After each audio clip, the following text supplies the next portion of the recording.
I'm ready. All right.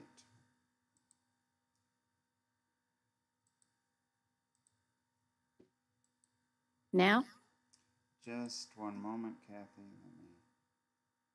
There may be delay. Stream.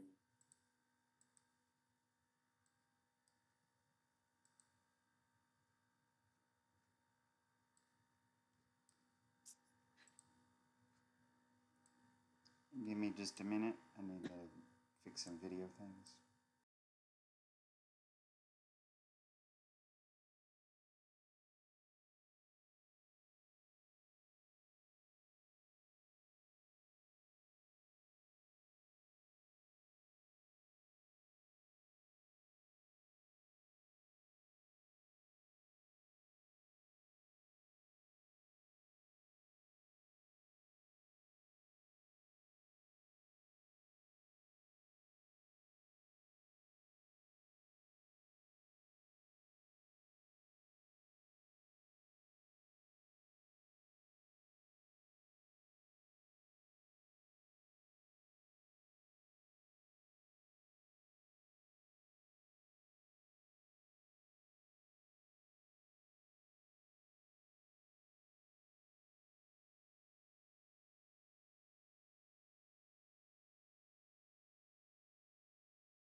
Okay. Okay, we're now live.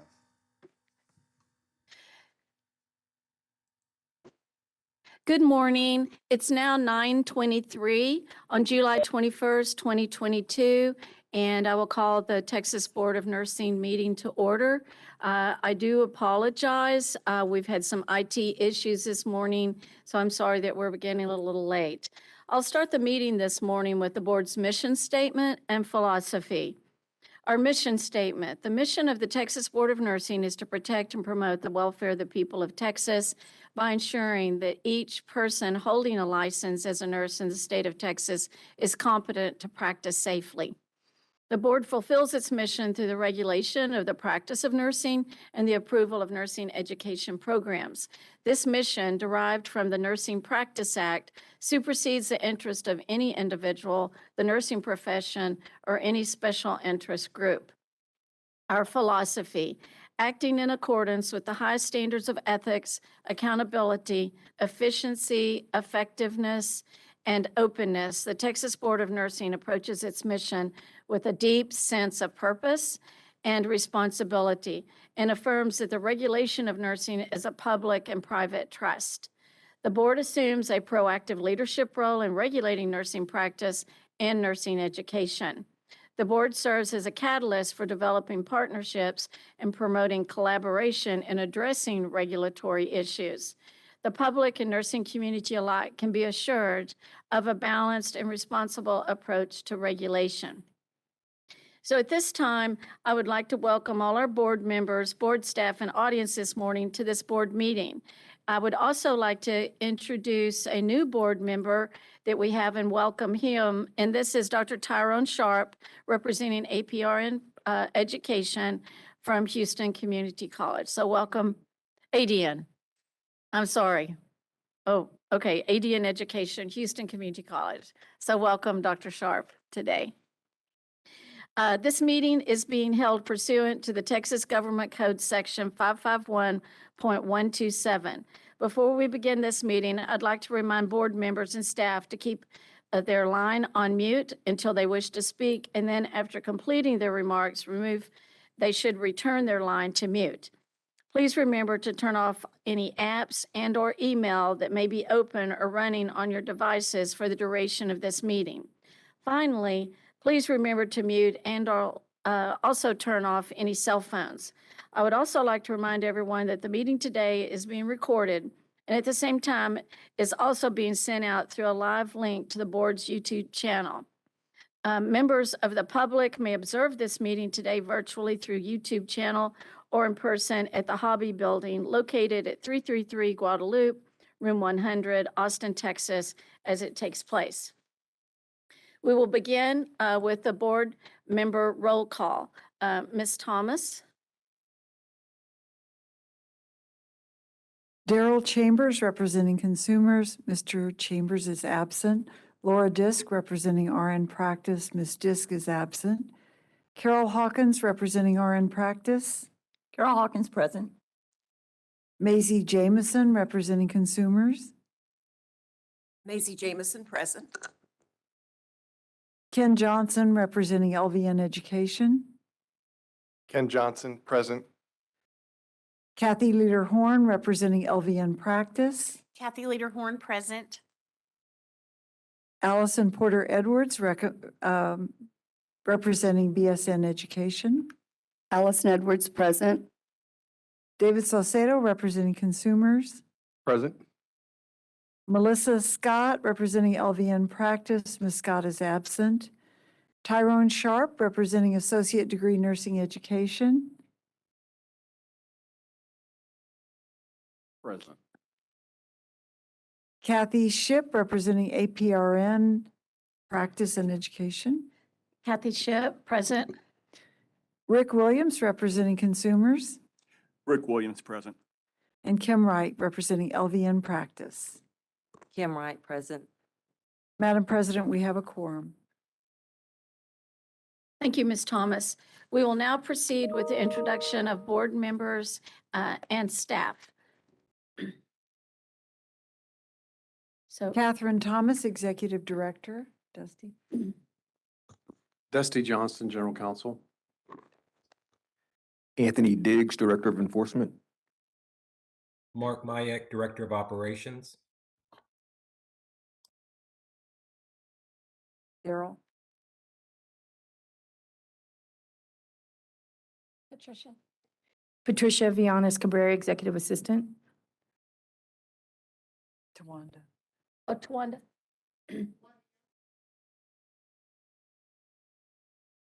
Art.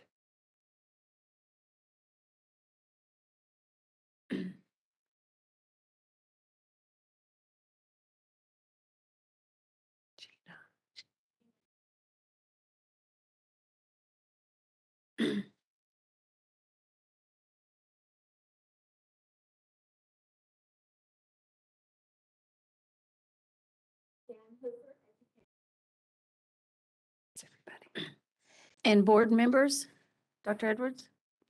Allison Edwards, representing Baccalaureate Education from Bel Air, Texas. I'm a faculty at UT Houston Civic School of Nursing. Dr. Sharp? Tyrone Sharp, representing Associate Degree Nursing Education. Chair and Director, Houston Community College, Houston, Texas. Thank you. Rick Williams, representing Consumers, Killeen, Texas. Thank you. Ken Johnson, representing LVN Education, faculty at Howard College, Big Spring. Good morning. I'm Kathy Leader-Horn. I represent LVN Practice, and I'm from Granbury, and I practice at USMD in Clear Fork. Maisie Jamison from Dallas, Texas, representing consumers. David Salcello, representing consumers from the world-famous West Texas town of El Paso. Kim Wright, representing LVN Practice, Corpus Christi, Texas. Carol Hawkins, representing RN Practice. I'm from San Antonio, Texas, and practice at South Texas Spine and Surgical Hospital, where I'm the clinical educator. Thank you. Excuse me, and I'm Kathy Shipp. I'm advanced practice. I'm faculty at West Texas A&M University and their F&P program, and I have clinical practice doing women's health. So that is all of our staff and our members today. We have 3 members that are absent. So board members and staff, let's get started with reviewing the agenda. Are there any changes, corrections, amendments to the full agenda? Okay, hearing no comments, there are no changes. Board members and staff, are there any other changes to the agenda? Okay. Dr. Edwards, can I get a motion to approve the agenda? Yes, this is Allison Edwards. I move to approve the July 21st board meeting agenda. Thank you. Is there a second to approve the agenda? This is Maisie Jamison. I second. Thank you. I have a motion and a second to approve the agenda. If there's no objection from board members, the agenda is approved. This vote is being taken according to Board Policy 2.7, Simplified Parliamentary Policy Rule 4. Now, board members, let's review the minutes for the April 21, 22 board meeting. Dr. Edwards, are there any changes to those minutes or corrections? Okay, hearing none. Dr. Edwards, can I get a motion to approve the minutes? This is Allison Edwards. I move to approve the minutes of the April 21st, 2022 board meeting. Thank you. And do I have a second? This is Rick Williams. I second. Thank you. Having a motion and a second to approve the minutes, if no objection from board members, the minutes are approved. This vote is being taken according to the Board Policy 2.7, Simplified Parliamentary Policy Rule 4. Let's move on to the consent agenda. Board members, are there any items on the consent agenda only that anyone would like to have pulled off consent agenda? And this is for consent agenda only.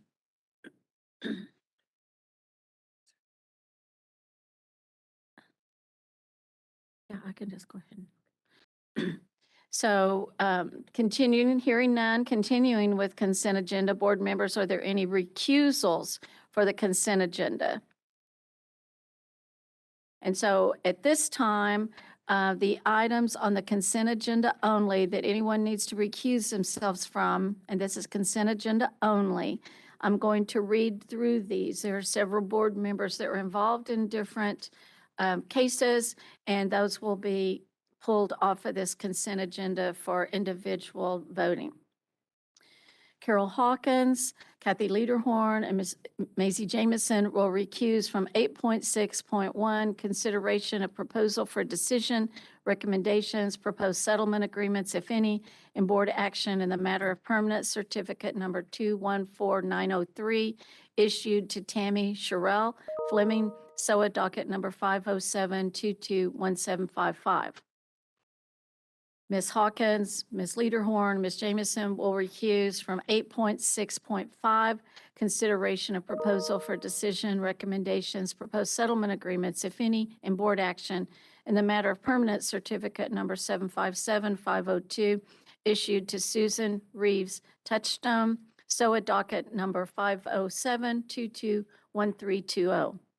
Kathy Shipp, Ms. Wright, Ms. Jamison will recuse from 8.7.1, consideration of order of dismissal and remand, recommendations, proposed settlement agreements, if any, and board action in the matter of permanent certificate number 301742, issued to Christopher Justin Garza, SOA docket number 507222198.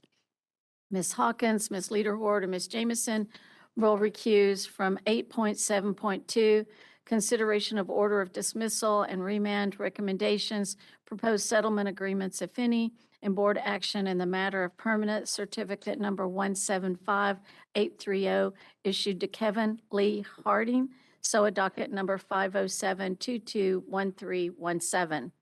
Ms. Hawkins, Ms. Jamison will recuse from 8.7.5, consideration of order of dismissal and remand, recommendations, proposed settlement agreements, if any, and board action in the matter of permanent certificate number 707739, issued to Andrea Rose Kearns, SOA docket number 507-220838. And Ms. Hawkins, Ms. Lederhorn, and Ms. Jamison will recuse from 8.7.6, consideration of order of dismissal and remand, recommendations, proposed settlement agreements, if any, and board action in the matter of permanent certificate number 225393, issued to Kristen Nicole Neville, SOA docket number 507-221318. Dr. Edwards, can I get a motion to approve the consent agenda with the exception of agenda items 8.6.1, 8.6.5, 8.7.1, 8.7.2, 8.7.5, and 8.7.6? Yes, this is Allison Edwards. I move to approve the consent agenda, excluding agenda items 8.6.1, 8.6.5, 8.7.1, 8.7.2, 8.7.5, and 8.7.6. Thank you. Is there a second on the motion to approve the consent agenda with the exception of agenda items 8.6.1, 8.6.5, 8.7.1, 8.7.2, 8.7.5, and 8.7.6? This is Ken Johnson. I second. Thank you. I have a motion and a second. We'll now take a vote. Are we voting in board docs? I think we'll use both. We'll have them vote orally, and then we'll also have it on board docs. They should have received a pop-up on their screen.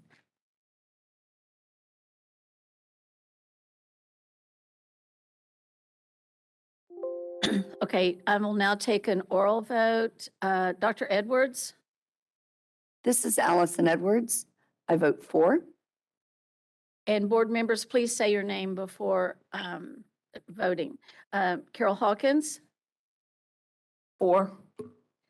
Carol Hawkins, for. Maisie Jamison? This is Maisie Jamison, 4. Ken Johnson? Ken Johnson, 4. Kathy Lederhorn? Kathy Lederhorn, 4. David Saucedo?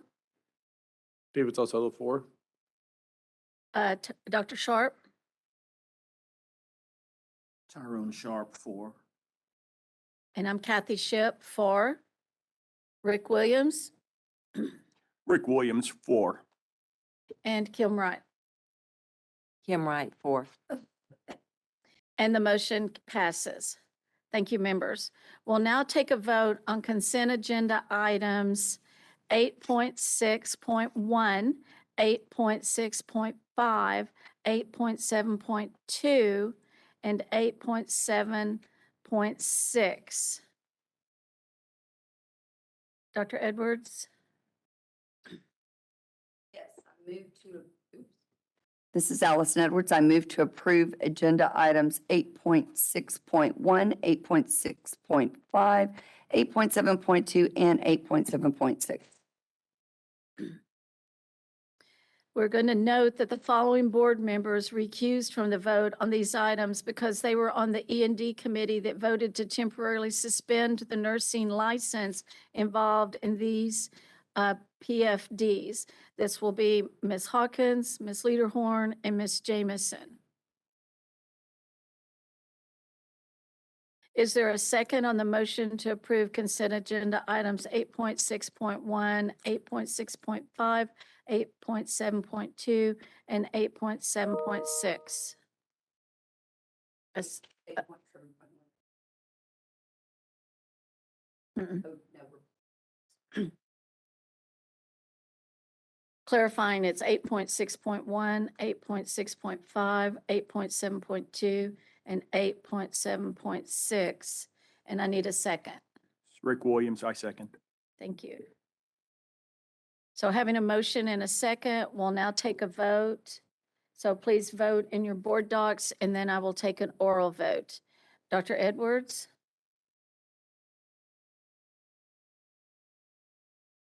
This is Allison Edwards. I move to approve agenda items 8.6.1, 8.6.5, 8.7.2, and 8.7.6. Okay, and so now we're taking a vote. This is Allison Edwards. I vote for. Ken Johnson, Ken Johnson, 4. David Saucedo, David Salcedo, 4. Dr. Sharp. I'm Kathy Ship, 4. Rick Williams Rick Williams, 4. and Kim Wright. Kim Wright, 4. Thank you. And let the record reflect that the recused, Ms. Hawkins, Ms. Jameson, and Ms. Lederhorn.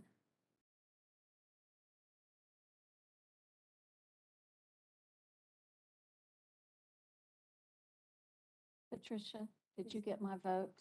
I didn't. Did you get in board docs? Did you get my vote in board docs? Yes. Okay, thank you. Okay, and the motion passes. Thank you, board members. So at this time, Dr. Edwards will call for and take the vote on agenda item 8.7.1 due to my Kathy Ship recusal on this item. So we'll now call for a vote for consideration of order of dismissal and remand. Item 8.7.1, recommendations, proposed settlement agreements, if any, and board action in the matter of permanent certificate number 301742 issued by Christopher Justin Garza, SOA docket number 507-22-2198. Recusals include Kathy Ship, Kim Wright, and Maisie Jameson. May I have can someone please move to approve consent item 8.7.1? This is, oh, go ahead. No, go ahead, Kathy. This is Kathy Lederhorn, and I move to approve 8.7.1. And may I have a second? David Salcedo, I'll second. And now we'll call for a vote. Ms. Hawkins, This is Carol Hawkins, 4. Ms. Wright, She's recused. oh, that's right, I'm so sorry. Mr. Saucedo, David Salcedo, 4. Ms. Lederhorn, Kathy Lederhorn, 4. Mr. Johnson, Ken Johnson, 4. Mr. Wright, I'm sorry, Williams. Chambers, Williams. Williams, sorry, I'm going to get it right. Rick Williams, 4. Dr. Sharp, Tyrone Sharp, 4. and this is Allison Edwards, and I vote for. So we have the motion passes. For all those in favor, with the exception of the recusals.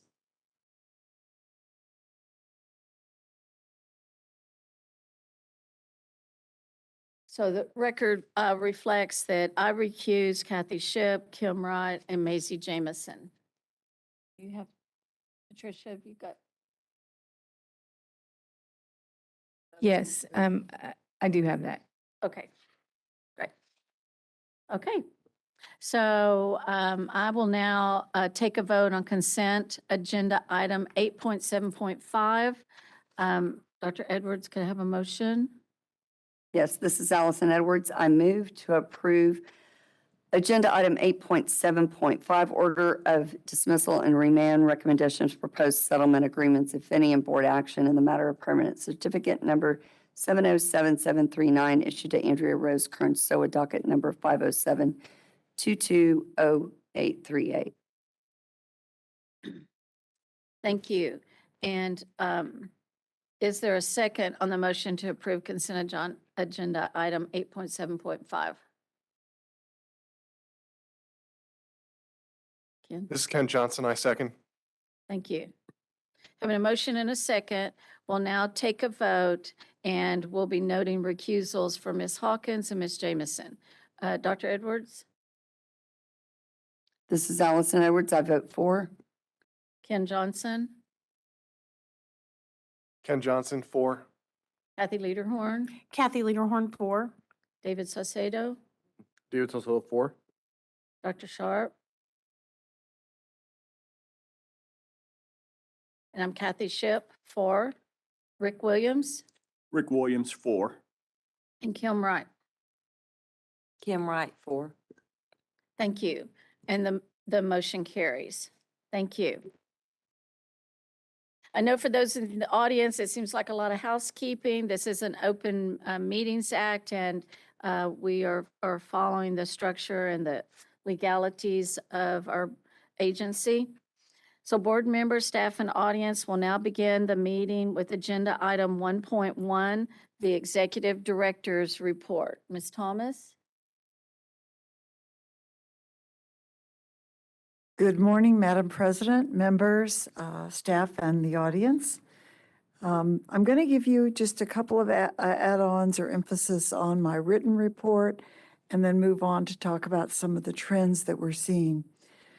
We still have 39 jurisdictions in the Nurse Licensure Compact. This has been a tremendous asset during the COVID pandemic, as nurses have been able to come freely from these states without licensure and giving the board jurisdiction over their licenses as well. NCSBN e-Notify service is something that we now have embedded in our ORBS program. And so we have more and more nurses signed on to this. You'll notice that the number of Texas nurses that are enrolled by institutions is very high. And that's because students and applicants can apply or list themselves in e-Notify without being licensed yet. So we have a large number. So we have right now, we're up to 850,000 plus nurses enrolled in e-Notify through their employer. That's about 40% of all Texas active nurses who hold licenses here. We also are up to 180,000 individual Texas nurses who are self-enrolled. And that number is creeping up all the time. We're glad to hear that because they get firsthand notice of their license status, any discipline immediately, and their employers, if they're signed up, will get the same notices as they choose to get them. The first International Center for Regulatory Scholarship class graduated recently. This is NCSBN's scholarship program. And the Texas Board of Nursing's Kristen Benton, DNPRN, was among the graduates recognized there. We're very pleased that she was a participant and that she was recognized, and just wanted to point that out to you all. I pointed out a new study that NCSBN put out on the discipline rates between nurses holding multi-state and single-state licenses. Sort of the takeaway from this is that the overall discipline rates of nurses who are in the compact or not in the compact states were identical. So that leads the team who did the research to conclude that multi-state license holders not only increase access to care, but maintain and augment patient safety. So that was good news on that front. The environmental scan that NCSBN does every year was linked in your report. You can read that report. It's lengthy, I know, but it's excellent. It's a really good source to use as you think about going forward with nursing in the next year. It's called Resiliency, Achievement, and Public Protection. I also pointed out that the National Task Force on Quality Nurse Practitioner Education has issued a new standard, and that was updated recently. Our staff participated in calls where this draft was discussed, and they did increase the number of clinical hours required of these programs.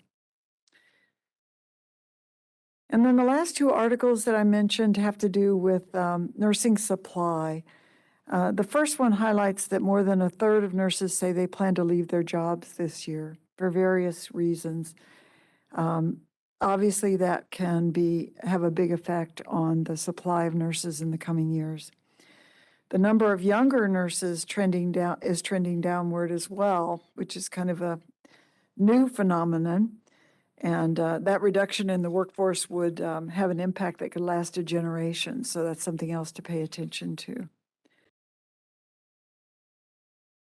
In the bulletin that just came out, thank you to Bruce Holter and lots of others who participated in putting this together. You will notice on page 1, we recognize Governor Abbott's appointment of Tyrone Sharp to the board, and his picture is here. And again, welcome, Dr. Sharp. We're really pleased to have you on board. And let me see what else I want to, yesterday, 5 board members and 9 staff attended the K-STAR development session at College Station in their simulation area of the program.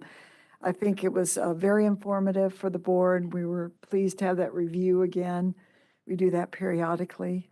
So thanks to Kathy Shipp, Maisie Jameson, Allison Porter Edwards, Ken Johnson, and David Saucedo, who attended this meeting. I want to welcome a new staff member, and I'm looking around the room, he might have left. But his name is Abhinawa Gamir. He introduced himself earlier, sitting in the back with his boss, and he is a systems network specialist who's joined us recently, and we're very pleased to have him on board as well. I wanted to just point out some of the trends that we're seeing. This is kind of reflecting back on the last year, from last summer to this summer. The pandemic continues to roll on, as we all know, but hospitalizations so far are not in the surge period as they have been in the past, and maybe won't be. We're, paying a lot of attention to that. Our staff has moved to a remote work environment that is a hybrid version of that. So we have days in the office and days at home. We have strengthened our IT staff, our software, our cybersecurity, and we have worked on establishing VPN access to all board resources, mail, and files for people who are working remotely. The agency has experienced staffing difficulty since the pandemic hit. We're not unlike any other public or private sector organization with this problem. Last year, we had a turnover rate of about 12%. That sounds good until you pile on the vacancy rate of 10% and the length of time that many of these positions are open because they're very difficult to fill. The year before, in 2020, we were at 15.6%. So right away, we had some resignations after the pandemic hit. We have struggled to adjust to the pandemic, mostly through the adaptation of our work to remote work, but we're really pretty good at that right now. We feel like a lot of organizations that we've been able to master that. We noticed that staff who joined us during the pandemic left at a higher rate than those who were hired before that time. So about 20% of the employees that we hired since the pandemic have left. Now, we're struggling to understand what that's about. I think that seems like there's some obvious things like a lack of connection with their fellow employees.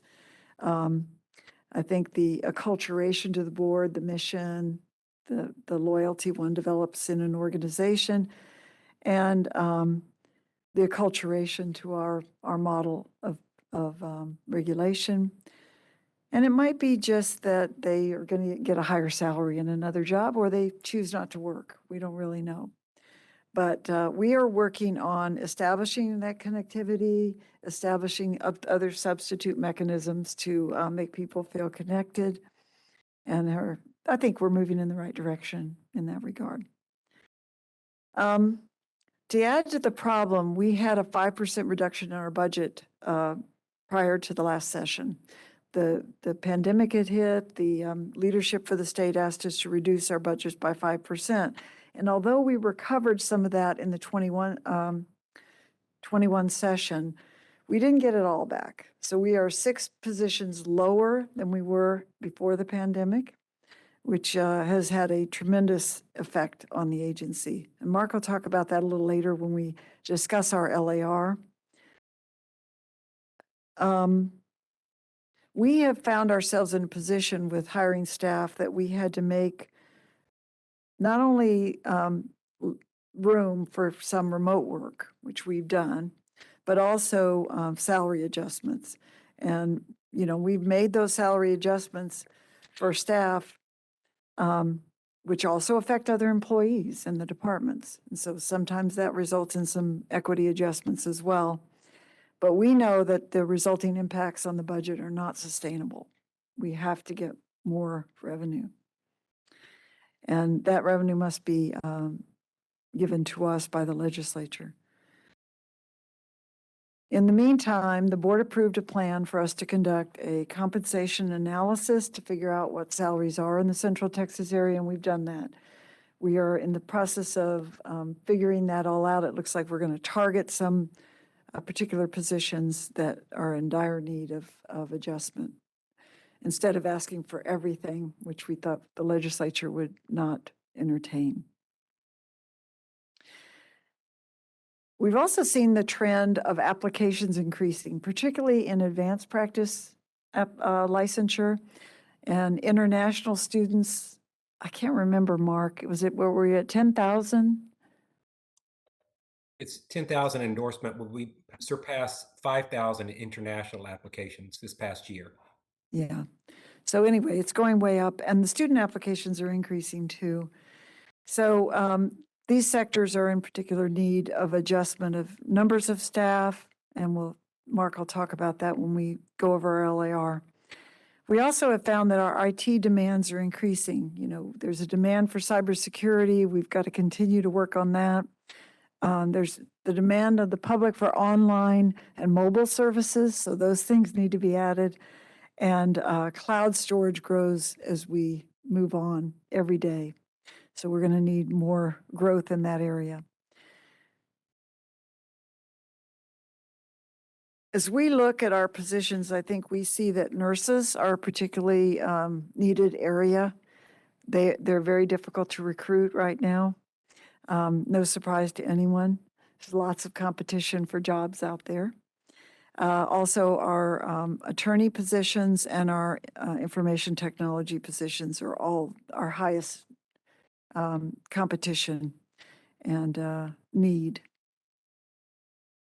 We've moved in, or no, we haven't moved. It feels like we're never going to move, but we are now scheduled to move August 29th, that week.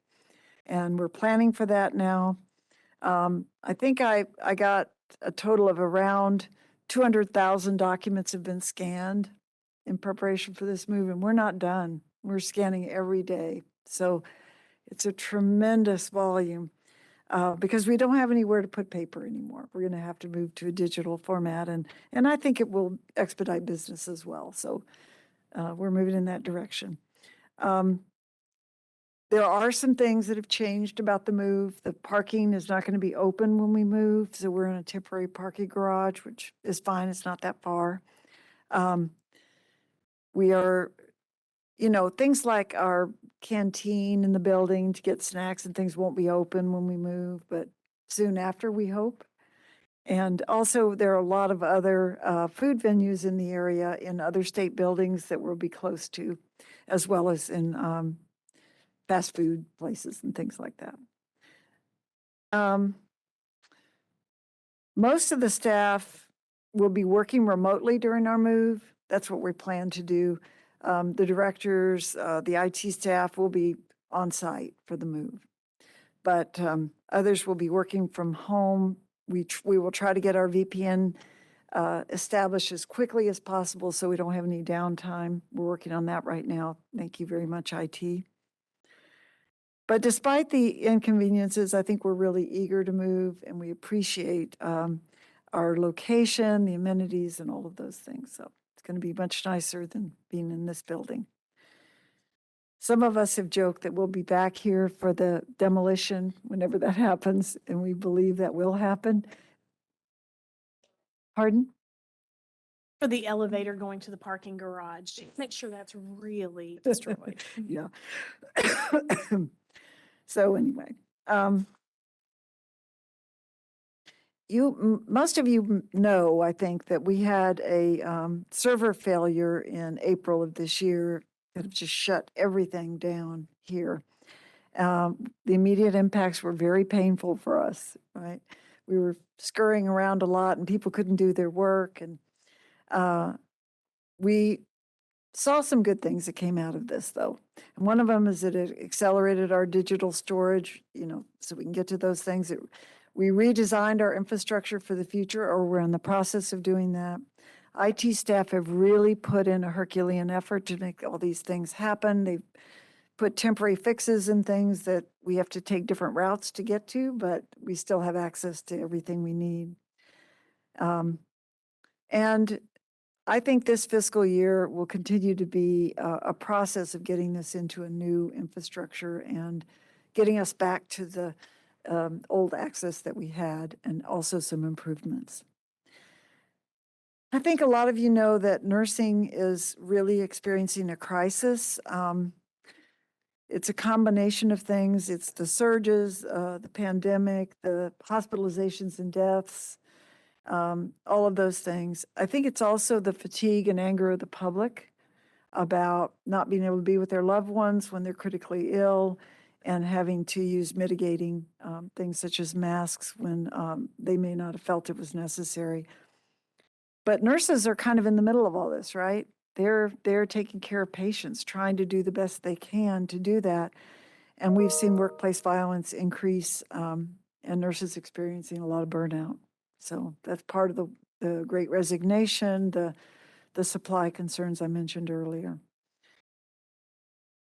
The need for supplemental staffing really added more stress.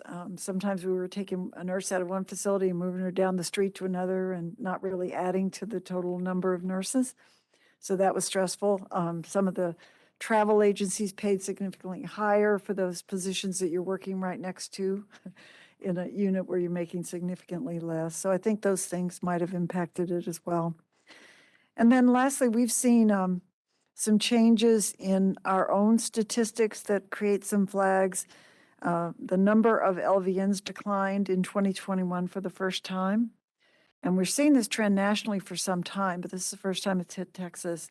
And of course, that has a direct impact on our long-term care facilities and our home health agencies. And that's a real concern, particularly with our aging population.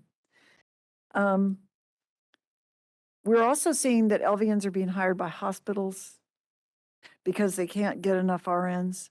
Rural health is in great need. And of course, psychiatric mental health is feeling a tremendous impact from lack of available providers and so on.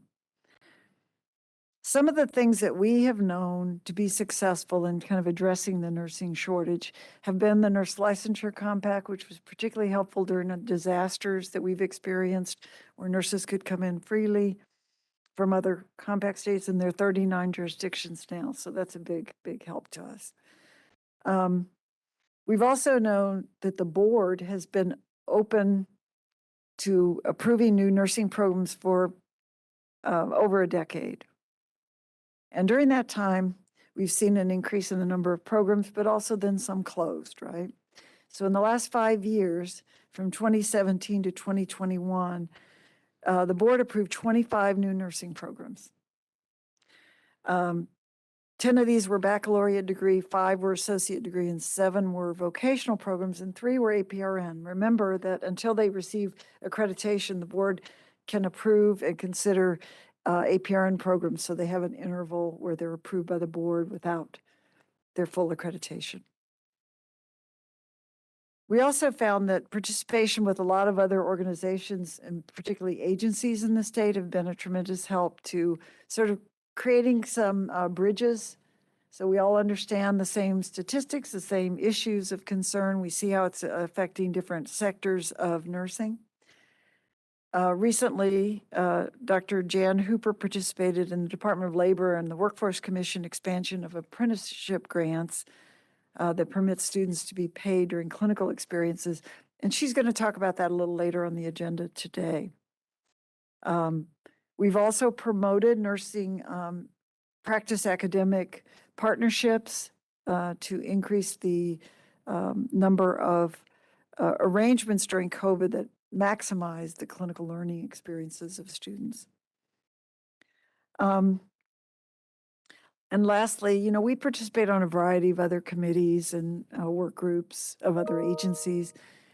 One highlight of that is the Texas Center for Nursing Workforce Studies, who produces reports that you see and have heard of before on nursing education through the NEPA survey, employment trends, supply and demand data, and dashboards on nursing data. And they are tremendously helpful to us and great partners to work with, a really talented team. I'll talk about them a little later on the agenda. We also, of course, have our own advisory committees that inform the board's decisions on rules and policies. I think that was all I wanted to update you on trends. I did want to say that since ORBS was adopted, we have 531,000 new portal accounts created. So again, people who aren't necessarily licensed here yet might be starting that process with an application, so they're creating a portal. So tremendous uptake. ORBS has been a great asset to the agency for a lot of reasons. It's facilitated us going paperless, which is what our long-term goal is. There's a lot of applications within it that are unique to us. What we need to approve applications and so on are specifically created for us in that system. The affidavits of graduation are built into it, so they're easy access to the programs and to us. The ability to sign up for e-Notify is, you know, you can just do it right while you're doing your application if you want to. The message board function has been a tremendous asset. Nurses can send and receive secure communications to the board. They can ask questions. They can check on the status of their application. And it also provides an opportunity for us as managers to observe the trends and the staff outcomes. We have a queue system that allows us to see licensing statistics and staff outcomes as well. So it's great for performance evaluation. So those are some of the highlights of trends going on here at the agency. Felt like this summer was a good time to kind of update about that. And we're definitely looking forward to our new move to the Bush Building and look forward to hosting meetings there. Now, for the immediate future, the conference rooms are not available. They're not ready. There were a lot of supply chain issues that kept us from fully, or kept TFC from fully inserting all these mechanisms in place so we could conduct virtual meetings and we could have microphones and all those kinds of things. So in the meantime, we will be meeting in different places. They want us out of this building as quickly as we can get out. We do plan the October meeting. Tentatively, it's scheduled at the Department of State Health Services. They have a large conference room there, and we will probably meet there in October. We're going to take a visit. And then E&D will be in different places, so stay tuned, the Eligibility and Disciplinary Committee. So I'm happy to answer any questions that you all might have. Ms. Thomas, I do have a question. So do we have dedicated board staff that is manning the discussion board or message board? Yes. And that is consistent or it rotates among the staff? It may, different people will respond to different types of messages and applications and so on, depending on what their duties are. Yeah. Ms. Thomas, I have a couple of questions. I wanted to, so with us leaving this building, are we still closed for visitors or during that week, will it shut down? We are closed for visitors here in this building. We're really not set up for that here, but when we move to the new building, we will have visitation by anyone who wants to come in. The building has a lot of security, so when you come in, there are turnstiles you go through that you have to badge in. If you don't have a badge, then you check in at the desk and the desk calls us. So nobody can just come up to our offices without the approval of the agency. And we have to come down and escort them up. Will we be getting new badges? Tricia, do you want to talk about that? So your badge that you have now actually already has access to the Bush Building. If you haven't gotten a badge yet, then we'll process you for a badge. But we will be under the Department of Public Safety rather than the system we have here at TFC. So new badges will have to be ordered in a different way. Okay. And so the next E&D at the beginning of August will still be here. September, we'll be here in this building. Oh, in August, yeah. Okay, so August will still be here. Yes, And then, ma'am. I'm sorry, my last question. So with the orbs and doing all the online, are we still sending out the cards? I can't remember. You know, the No. little, okay. How long has that been? I'm sure It's been a long time. Really? Mark, do you know how many years that's been? I'm sorry, the cards for the renewals or? Yes. Okay, the renewal cards still go out. I'm sorry. okay. I thought you were They talking are- about. We should be Yes, that's what I'm saying. transitioning to email notifications in the fall. That's our next goal, but we still do renewal cards now. I'm sorry, Miss Leaderhorn. I thought you were talking about the licenses we used to give out. So I just renewed and I did not get a card and I haven't moved. So I thought, well, I guess they've stopped the cards, but I received no less than 5 or 6 emails from NurSys telling me and reminding me, and every month. So they started like 60 days out, I think. And then the board staff is good to let me know that it's time for me to renew as well. We didn't want board members expiring. So, but I just thought it was, and I was really glad because I was like, oh yeah, I need to do that. And then, days or weeks go by and then, another one. So NurSys is really on that about notifying you. But I didn't get the card. So I don't know. Just saying. Yeah. Thank you, Mark. Okay. Any other questions? That's just another pitch for e-notify, because you will get a lot of emails reminding you. And it Mhm. would say, if we were able to totally rely on that, it would save staff the cost of mailing out those postcards, and also just the last minute people who forget to get a license and are calling frantically so they can go to work. Mhm. I thought it was great. I mean, that it's coming, we all look at our emails and our phones and so, okay, thank you. Great report and thank you for those trends. Just a little more reminder about what is happening in all of our areas, all of our towns, rural areas, large metropolitan areas. So thank you. And this is a information only item, so it's not a voting item. So now we'll consider agenda item 5.2.1, Advanced Practice Nursing Advisory Committee. Dr. Zayek, our nursing practice APRN leader. Good morning. Good morning, board members.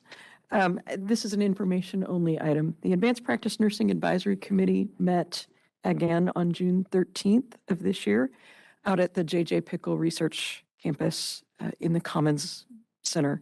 And we continued and actually completed our work on our charge to review and make recommendations on Board Rule 221.12 related to APRN scope of practice. And that's part of this meeting for agenda item 7.4. And we will have the committee's recommendations for you. We also started discussing what type of things we can put together to help APRNs determine their scope of practice. And the committee had some really good ideas, but we didn't want to go too far down that path until we bring the rule to you for consideration, put it out for public comment, and get our comments back. So what I anticipate we will do at this point is put the committee on hold until we see what happens with the rule, and then we'll convene another meeting after that. I'm happy to answer any questions if you have them. So I participated as board liaison, and it's great dialogue. These advisory committees are so amazing to provide these stakeholders that are out in the real world and doing this. And we have a lot of APRNs on that, all levels, and educators practicing, many of them with big health systems, some rural areas. And it's just really a great group of information, and these stakeholder advisory committees make a difference for us and looking at what's going on. So it's really, really good. So, And I can offer you the feedback that they very much appreciate you being there as well. oh, Hearing from the board and meeting board members and understanding that you're real people practicing nurses or practicing in your different fields, just like they are. So they appreciate that very much. yeah, it's really great. And I just, as president and being here a lengthy time that I have, the staff is amazing. They just did a great work. They interacted with these stakeholders, and just the whole dialogue was just so great. Jolene, Gina, and some of the other staff that were there. I think Chris was at one of the meetings, and Elise, and then Tim, and I don't want to forget anybody, but they're just great. It just makes me really proud of our agency and what we do, and we're just not a silo. These stakeholders do matter, and getting their insight, it's really good. It's helps us to do our work, and we're 13 members, but we've got the Advisory Committee for Education, we have Advisory for Practice, we have the legal group, and so it was really good. Gina, do you have anything you want to say about it? Because you were a part of that. So she was a great leader as well. So, and thank you for your leadership, Jolene. Thank you.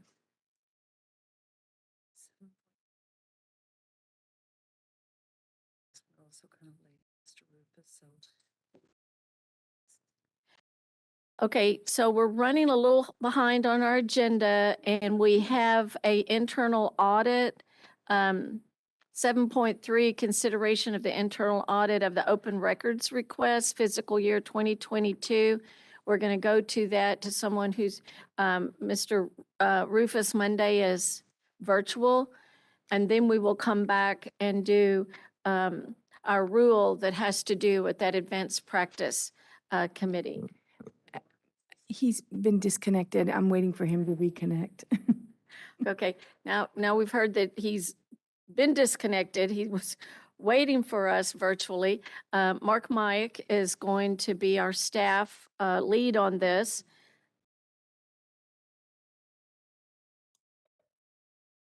Patricia, can we do 7.4 while we wait for him to rejoin? Gina, if you want to come Okay. forward. Technology's great when it works, and we're flexible here. So let me read this item. So this is 7.4, consideration of proposed amendments to 22 Texas Administrative Code 221.12 relating to scope of practice that had to do with this Advanced Practice Advisory Committee. So our legal counsel, Ms. Abel, thank you. Thank you, Board President. Good morning, board members. It's nice to be with you in person this morning. As you'll recall, at your October 2021 board meeting, the board issued a charge to the Advanced Practice Nursing Advisory Committee to review and make recommendations for amendments to Board Rule 221.12 regarding the scope of practice of APRNs. If you'll recall, that charge was based on increased complaints received by the board regarding APRNs practicing outside their authorized scopes of practice.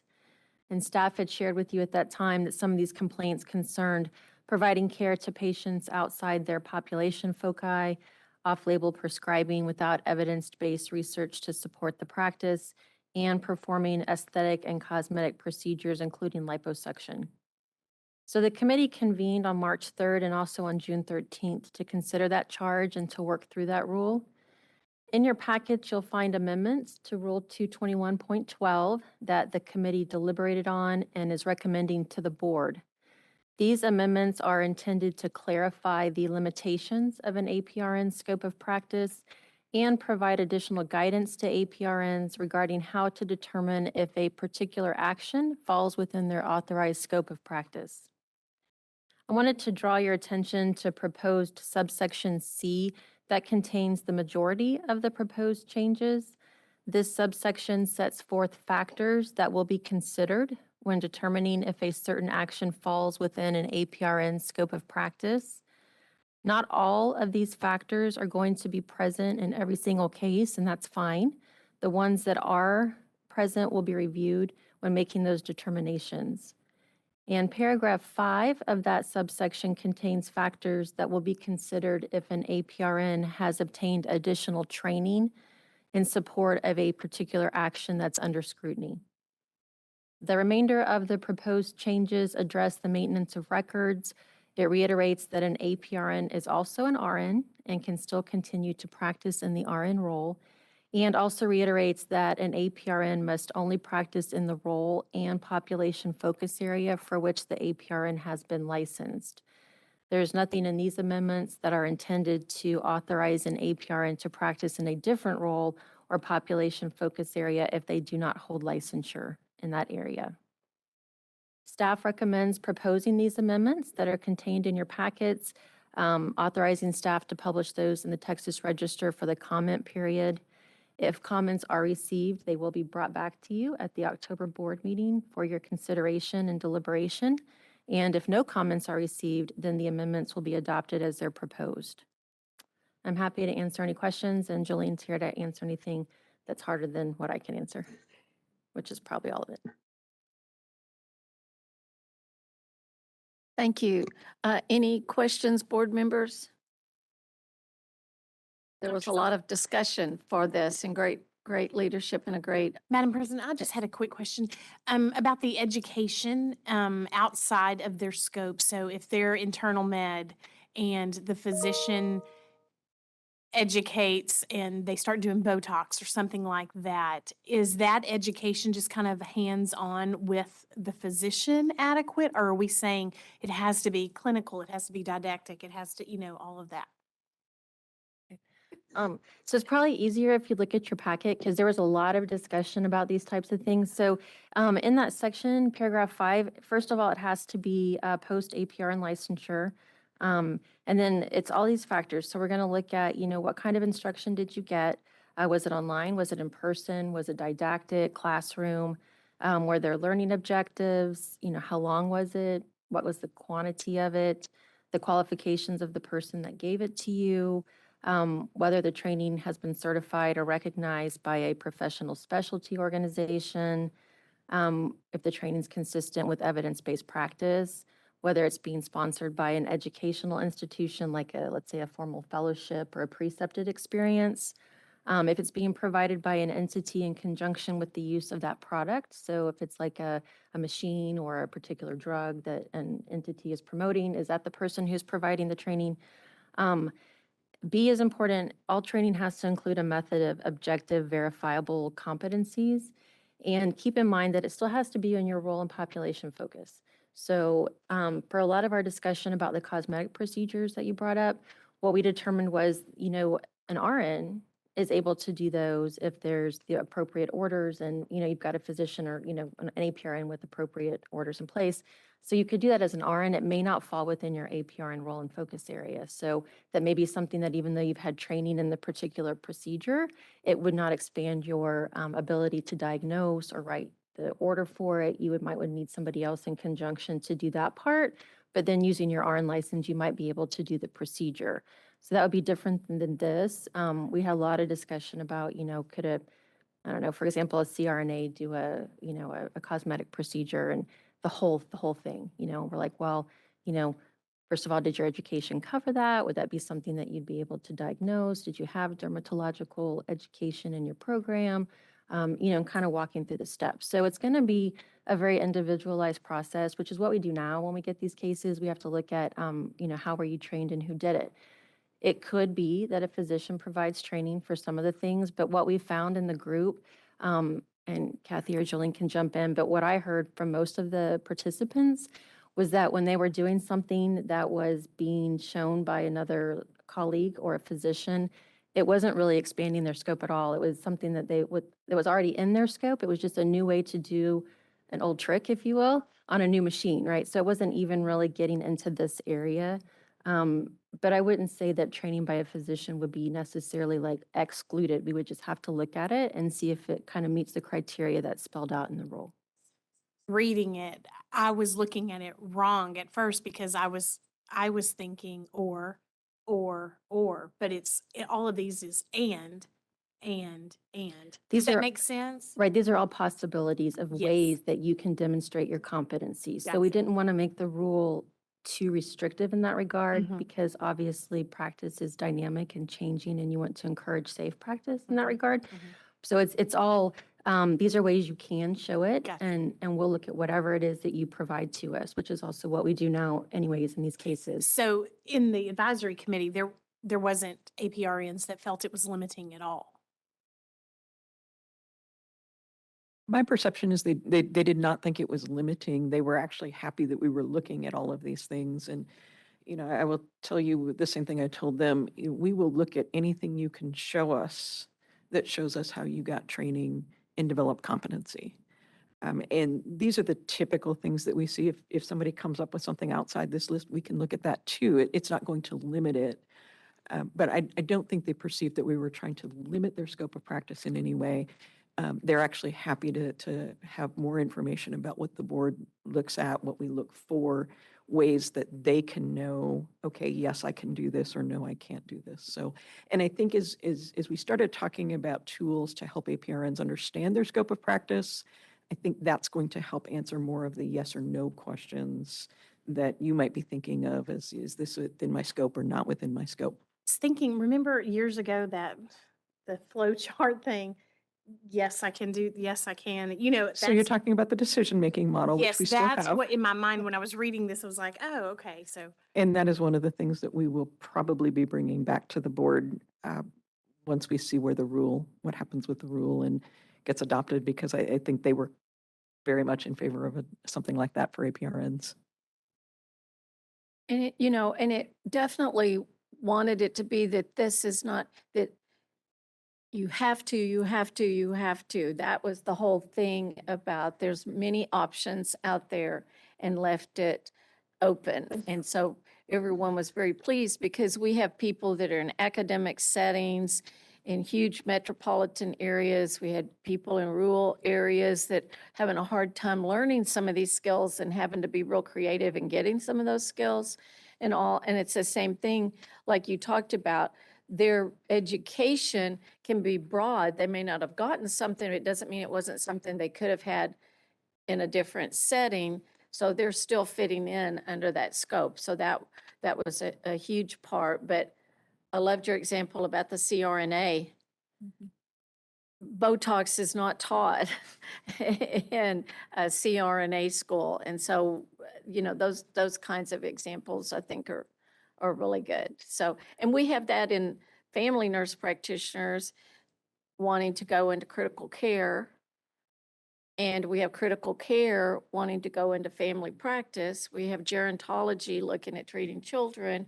We have pediatrics looking at treating adults. Those are huge scope of practice issues. And this, makes that more clear. If you've heard of a scenario, I've probably heard it at least once. Somebody's asked about it.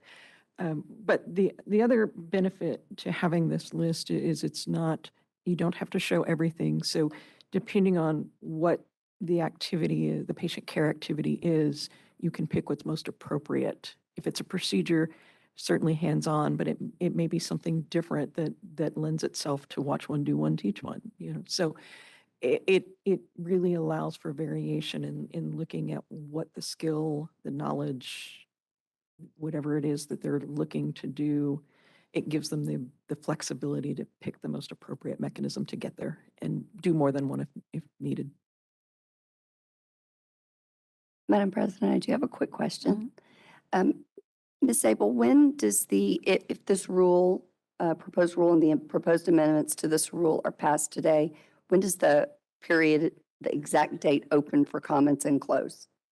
So recall that we have to send our proposed rules to the governor's office first. And so it is whenever they get done with that and give us authority to go ahead and publish. Once we get that back from the governor's office, it will be published for 30 days.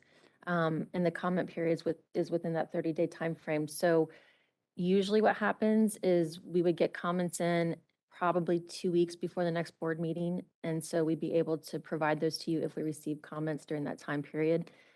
We've had it on occasion where we're waiting for the governor's office a little bit longer and we may miss that time frame. They try really hard. They will ask us, hey, when are you trying to get this done, and try to get it reviewed. But that's the only piece that I'm not sure about because we don't have control over it. Once I submit it to the register, it gets published on the following Friday for 30 days. So typically, how quick is the turnover from the governor's office? Or what are we seeing? Is it all over the board? Is it?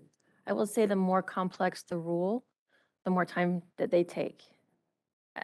And it's been as quick as a few days to, I think for one rule, we waited quite a long time. I just don't really know. I have a question. Outside of the notice in the register, are we gonna do anything else to, I guess, publish the intent of what's going on, or just leave it on the notice and see what comes in with comments? 'Cause I mean, what it sounds like, it's gonna really impact a lot of people. So are we gonna do anything over and above just the minimum publishing the notice rule, or? So people can ask for a public hearing. We haven't had that in a really long time. Thanks for bringing that up. That's probably going to happen now. But we can do that. They can ask for that. There's certain requirements that they have to meet, but we've done that before with larger rules. And what that is we have a separate hearing. It's an open meeting, still type of a meeting, where we receive comments. So they come and they state their comments, and we take all those in. It's an alternative avenue to submitting written comments. Other than that, I don't think we have plans to do one on our own unless it's something that would be directed by the board. The groups what I will say is the members that were represented here is going to be most of your associations that are going to have interest in this rule, and they have members on the committee. So we will send a copy of this, if y'all approve it, to those groups and be like, hey, this was approved by the board. Be on the lookout for it in the register. I would be shocked if we didn't have comments from not only those groups, but other interested parties that are kind of following this thing. But other than that, I don't think we have anything else planned, but that's certainly something that the board can discuss and direct staff. Okay, no, thank you. I know you guys are doing a lot of work on it. Just what I've noticed over the years is that as you get hot, the advanced practice nurses, things get more nuanced, a little bit more complicated, a little bit more rigor, and so obviously I appreciate that. I was just in anticipation. I don't know what kind of feedback we're gonna get. When the rule is published, I typically send notice to the advisory committee members, and I ask them to make sure that they let the organizations that they represent on our advisory committee know that the rule has been published, so that it does at least send notice to those organizations as well. But they should be aware because those members should be providing feedback to their organizations as well. Since the board has implemented this procedure, and it's been many years, where we use the stakeholder groups to review rules and recommend them ahead of time, we have had very few unexpected kinds of situations. As Gina mentioned, there's been no request for public hearings in some time. There have been in the past, but nothing in the recent past. So I think that's helped a lot. Who we do hear from are other outside organizations, perhaps a medical association or some other party that wants to chime in on the rule. So we don't know what that'll be, but this process has really helped with all the nursing groups impacted by the rule. This process is consistent with state law. Whenever you kind of go out and do negotiated rulemaking where you get stakeholders together, you do vet a lot of the issues in advance of the publication. That is the sort of the required notice to the public of what happens, that you're adopting a rule. And as Ms. Thomas was saying, it would be ill-advised to sort of promote a rule like this without vetting all the stakeholders that are involved in it, which is how we've done it in the past. And of course, it'll be on the website. So it's an important rule, and we'll likely get comment, and it'll probably be important comment. And again, another state law requirement is that you will have to evaluate those comments and either agree or disagree if you choose to continue to, promote the adoption of that rule. And that's a good question, David, because it is true about advanced practice and scope of practice and, supervision with practice. A lot of things out there with that. So thank you for that question. Okay, so I need a motion. This is a motion item, 7.4. This is Allison Edwards. Okay.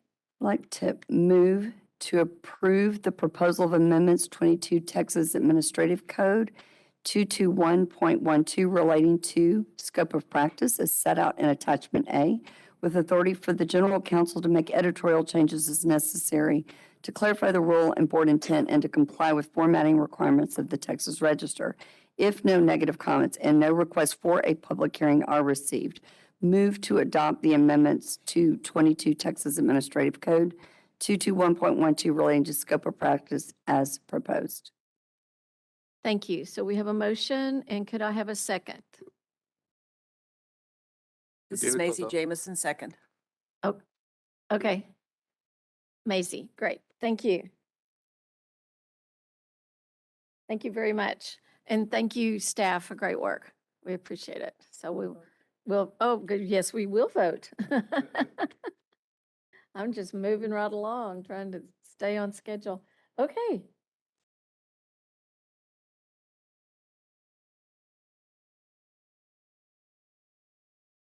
So if you will go ahead and go in your board docs.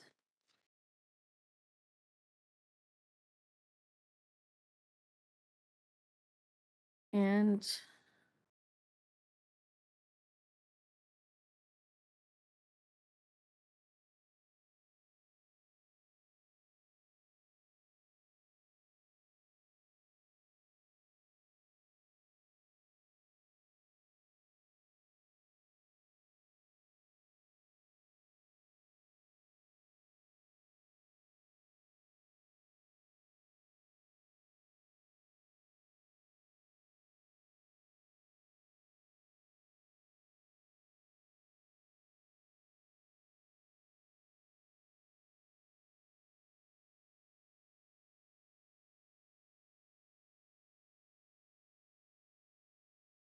Dr. Edwards, This is Allison Edwards. I vote for. thank you. Ms. Hawkins, This is Carol Hawkins. I vote for. Maisie Jamison, This is Maisie Jamison, I vote for. Ken Johnson, This is Ken Johnson, for. thank you. Ms. Lederhorn, Kathy Lederhorn, 4. Mr. Sacedo, David Salcedo, 4. thank you. Dr. Sharp, Tyrone Sharp, 4. thank you. Kathy Ship, 4. Rick Williams, For Rick Williams. and Kim Wright. Thank you. And the motion passes. So thank you very much, staff, now for your work on this, and we'll see what the rest of the follow-up story is.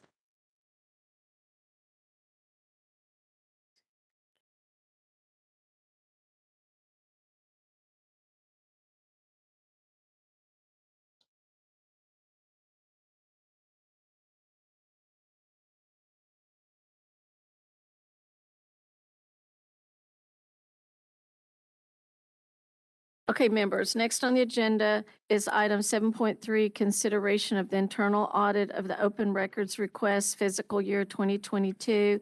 Mr. Mayak and Rufus Monday, please. President Ship, board members, agenda item 7.3 is the internal audit plan compliance. In October of 2021, the board voted on the internal audit plan for 2022. And the two issues brought forward by the board was the open records request and the human resources. So today we have the report on the open records request, and I'll turn it over to Dr. Rufus at this point. Welcome.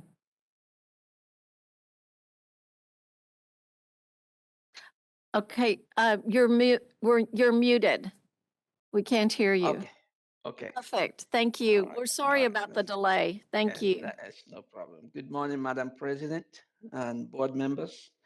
My name is Monday Rufus, representing the CPA firm of Monday Rufus and Company PC, the internal auditor for the Texas Board of Nursing. My associate, Mr. Gonzalez, is not here today. He lost his mother a couple of days ago. So we conducted an audit of the open record request at the Texas Board of Nursing with respect to reliability and integrity of information, complying with rules, policies, procedures, laws, regulations, safeguarding of assets, economical and efficient use of resources, and accomplishment of established objectives and goals for the operation as of June 17, 2022. The results of our internal audit work disclose that the board has established controls in place.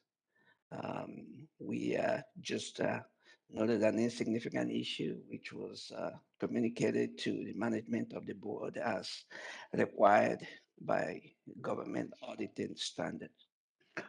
On page 4 of the report outlines a summary of internal audit results. There is a process for receiving open record requests. An open record request can come in the mail, fax, or email.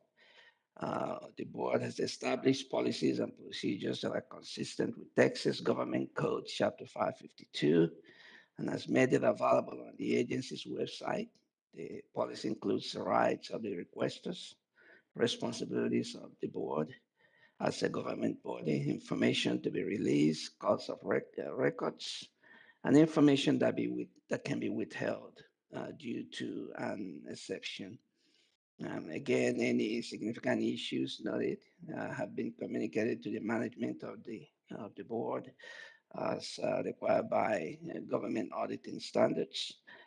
Pages 5 through 6 outline the specific strengths and internal control that we noted. And I'll be more than happy to answer your questions.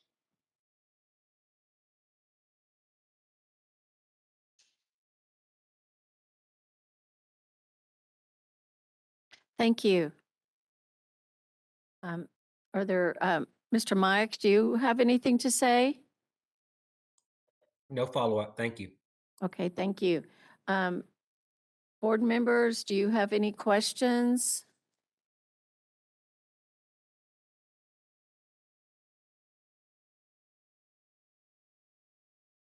Of Dr. Rufus?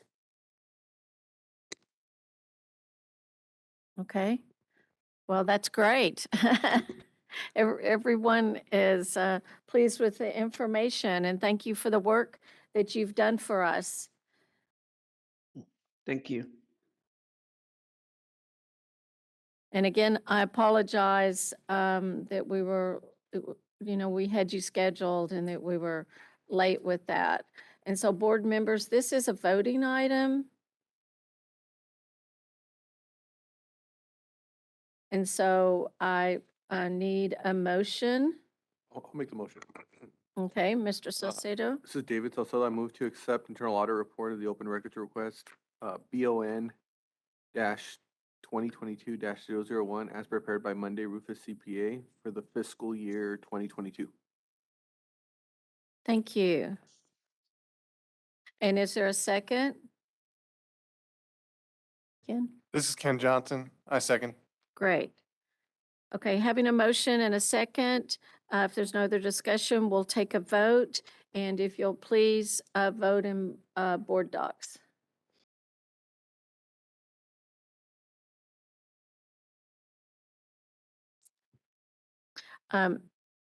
Dr. Edwards? This is Allison Edwards. I vote for. Carol Hawkins? This is Carol Hawkins. I vote for. Maisie This Jamison? is Maisie Jamison. I vote for. Ken Johnson? This is Ken Johnson. I vote for. Kathy Lederhorn? Kathy Lederhorn, 4. David Saucedo? This is David Salcedo, 4. Dr. Sharp? Tyrone Sharp, 4. I'm Kathy Ship, 4. Rick Williams Rick Williams, 4. and Kim Wright. Kim Wright, 4. And the motion passes. So thank you very much, Dr. Rufus. We appreciate your work with us, and thank you for being here today. Thank you. Thank you, Mark.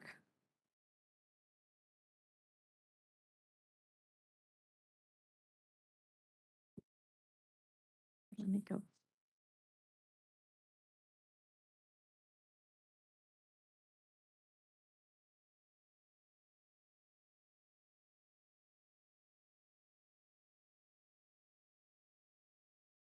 Okay, board members, I think we'll go ahead and take a break, and we'll come back at 11. Thank you. Dan?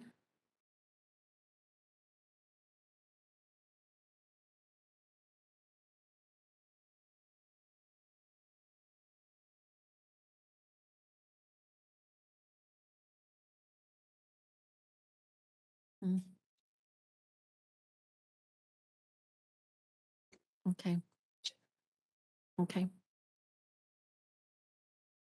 Dan, did you get the message we're breaking until 11?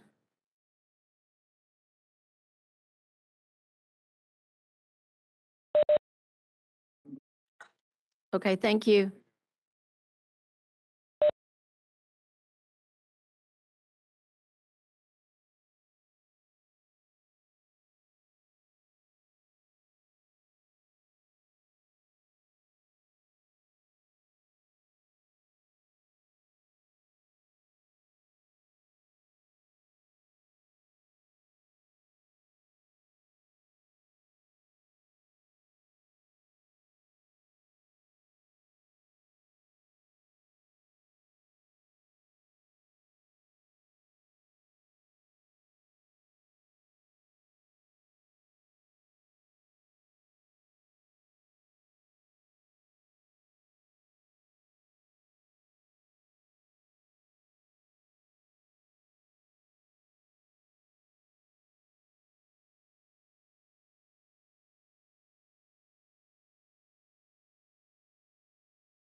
5.3.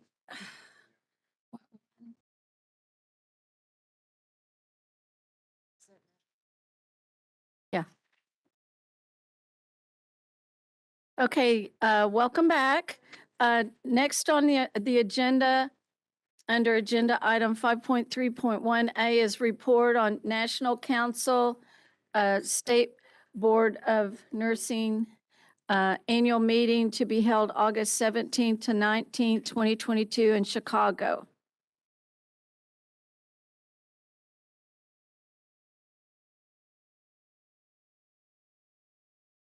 So, Ms. Thomas, you had some information about that?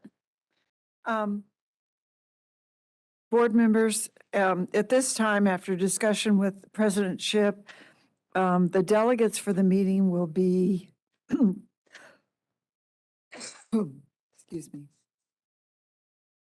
Kathy Shipp and myself, and the alternate delegates will be Dr. Jan Hooper and Ken Johnson, RN board member.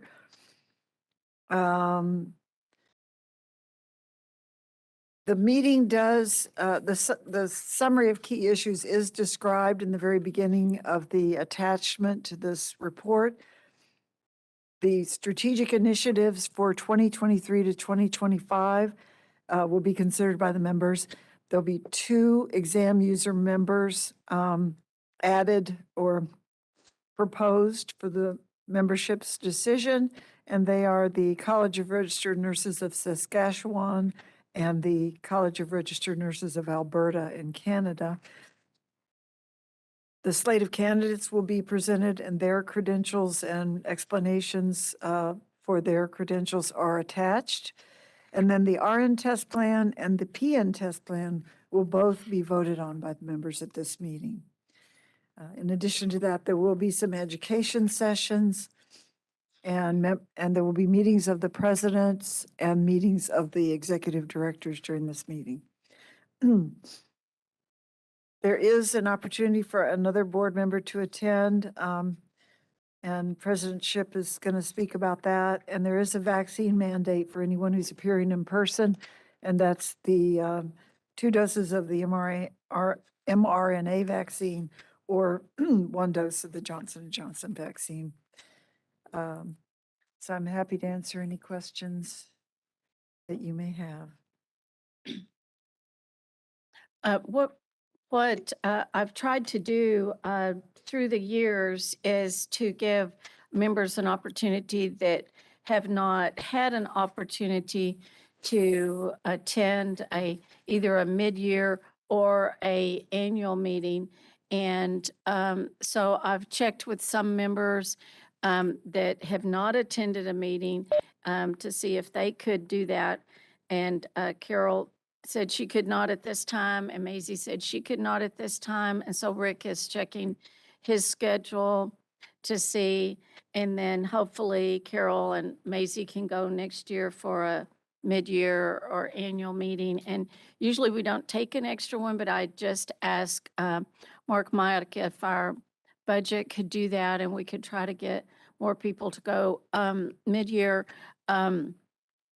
Daryl went to the mid-year meeting, and before the pandemic, Kim and I went to Boston when the world was starting to shut down, and we didn't know. It was the first part of March in 20, and they were kind of talking about things, and we were in Boston where things were going crazy. We just kept doing our thing.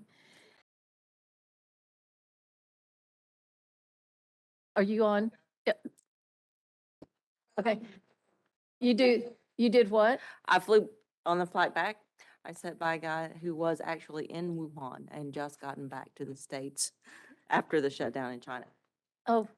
I didn't catch it at the time, Mhm. but he had some But- interesting stories. We enjoyed that meeting. It was a great meeting. We did a little sightseeing all over Boston when, they're shutting down the world. It was kind of interesting. So we really haven't had the opportunities. They've been virtual meetings, and then Daryl went to that one, which was good. And I think it opens you up to understand just more the inner workings and what National Council does, and then the state boards and how we all work together and national regulation. And then I chair the president's group. And then that mid-year is when the EO and the president have their work day. And then I chair the presidents at that meeting, and I'll chair the presidents this time. So that's a great opportunity to hear what else is happening. So I don't know if anyone else, so Rick is checking on that. And then Ken is going, which will be his first time. So, and thank you for the opportunity of sending me as well. And did you have anything else to add? So, Mark Mike is on the board of directors. Dr. Hooper is on leadership succession. Dr. Edwards, are you an item writer?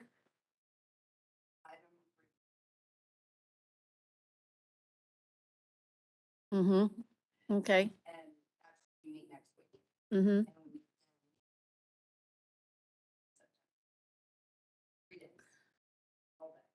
Okay.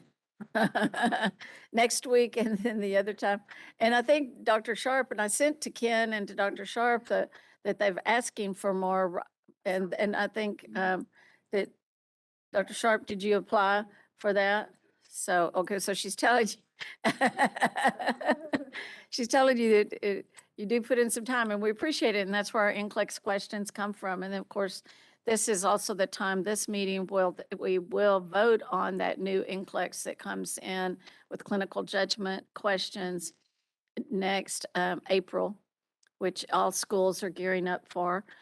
And then the test plans about those two changes for this meeting as well. So, okay, so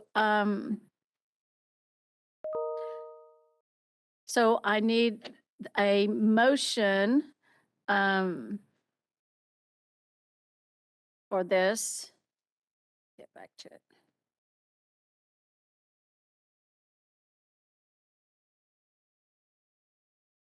For item 5.3.1A, the National Council annual meeting. So could I have a motion? Madam President, move to direct the delegates to vote on these issues after hearing and considering a discussion on the issues. Thank you. And could I have a second? This is Maisie Jamison, second. Thank you. Having a motion and a second, we'll now take a vote.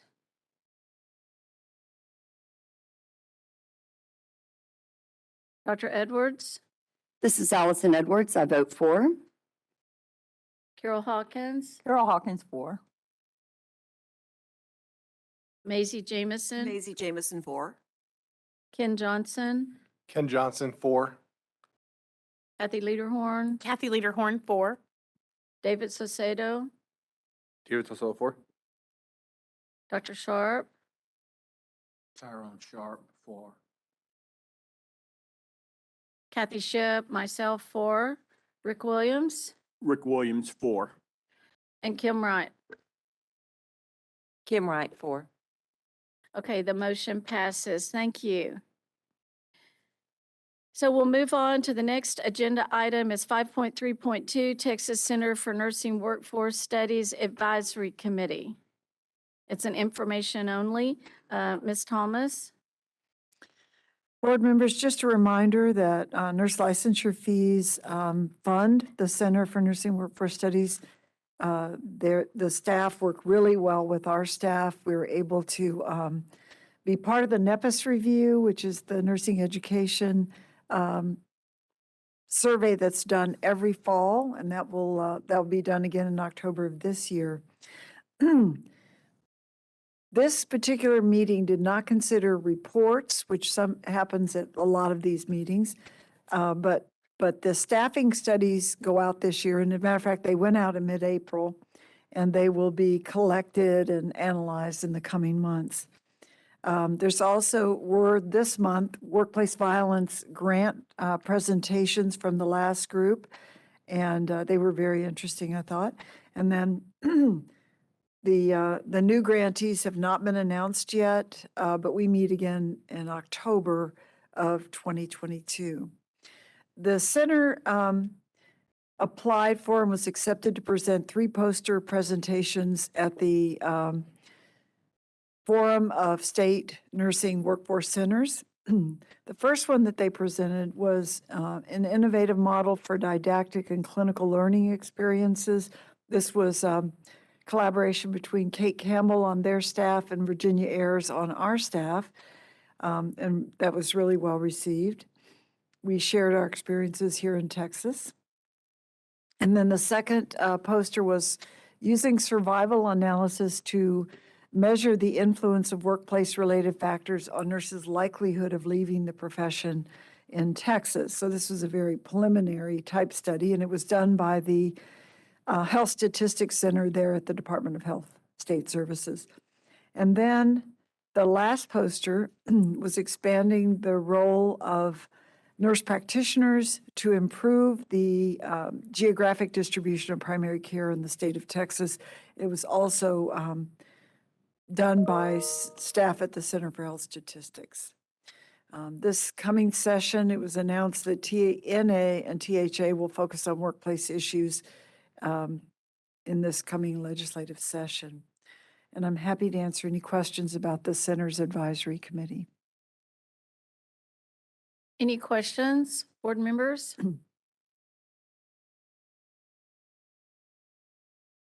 Thank you, Ms. Thomas.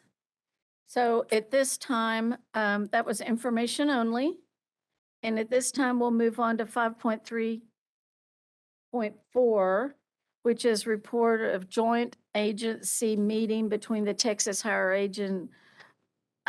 Education Coordinating Board, Texas Workforce Commission, Texas Education Agency, and Texas Board of Nursing.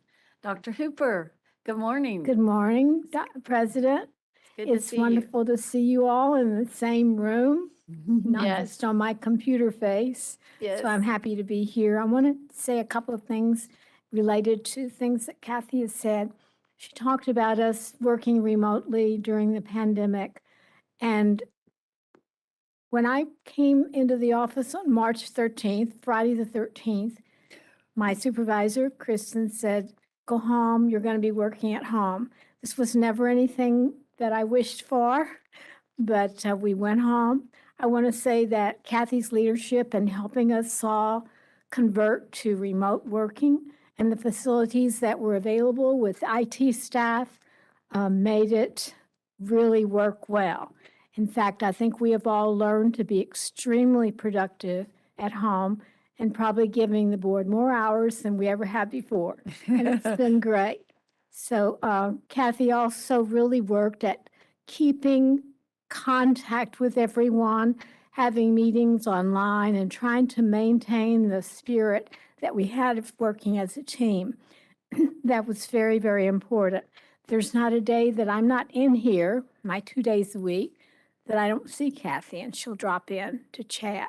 So that's that's been so helpful to all of us, and we appreciate it.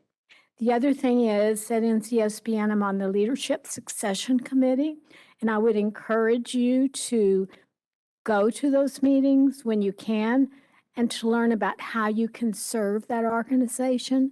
I've been a member of many professional nursing organizations. This is the most premier, and this is the organization that will help you learn how to be a leader. So I would encourage you along that line. It's a great organization.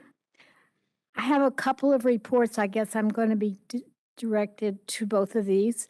The first one is with the joint agency meeting that we have periodically with members of the other agencies that regulate nursing education.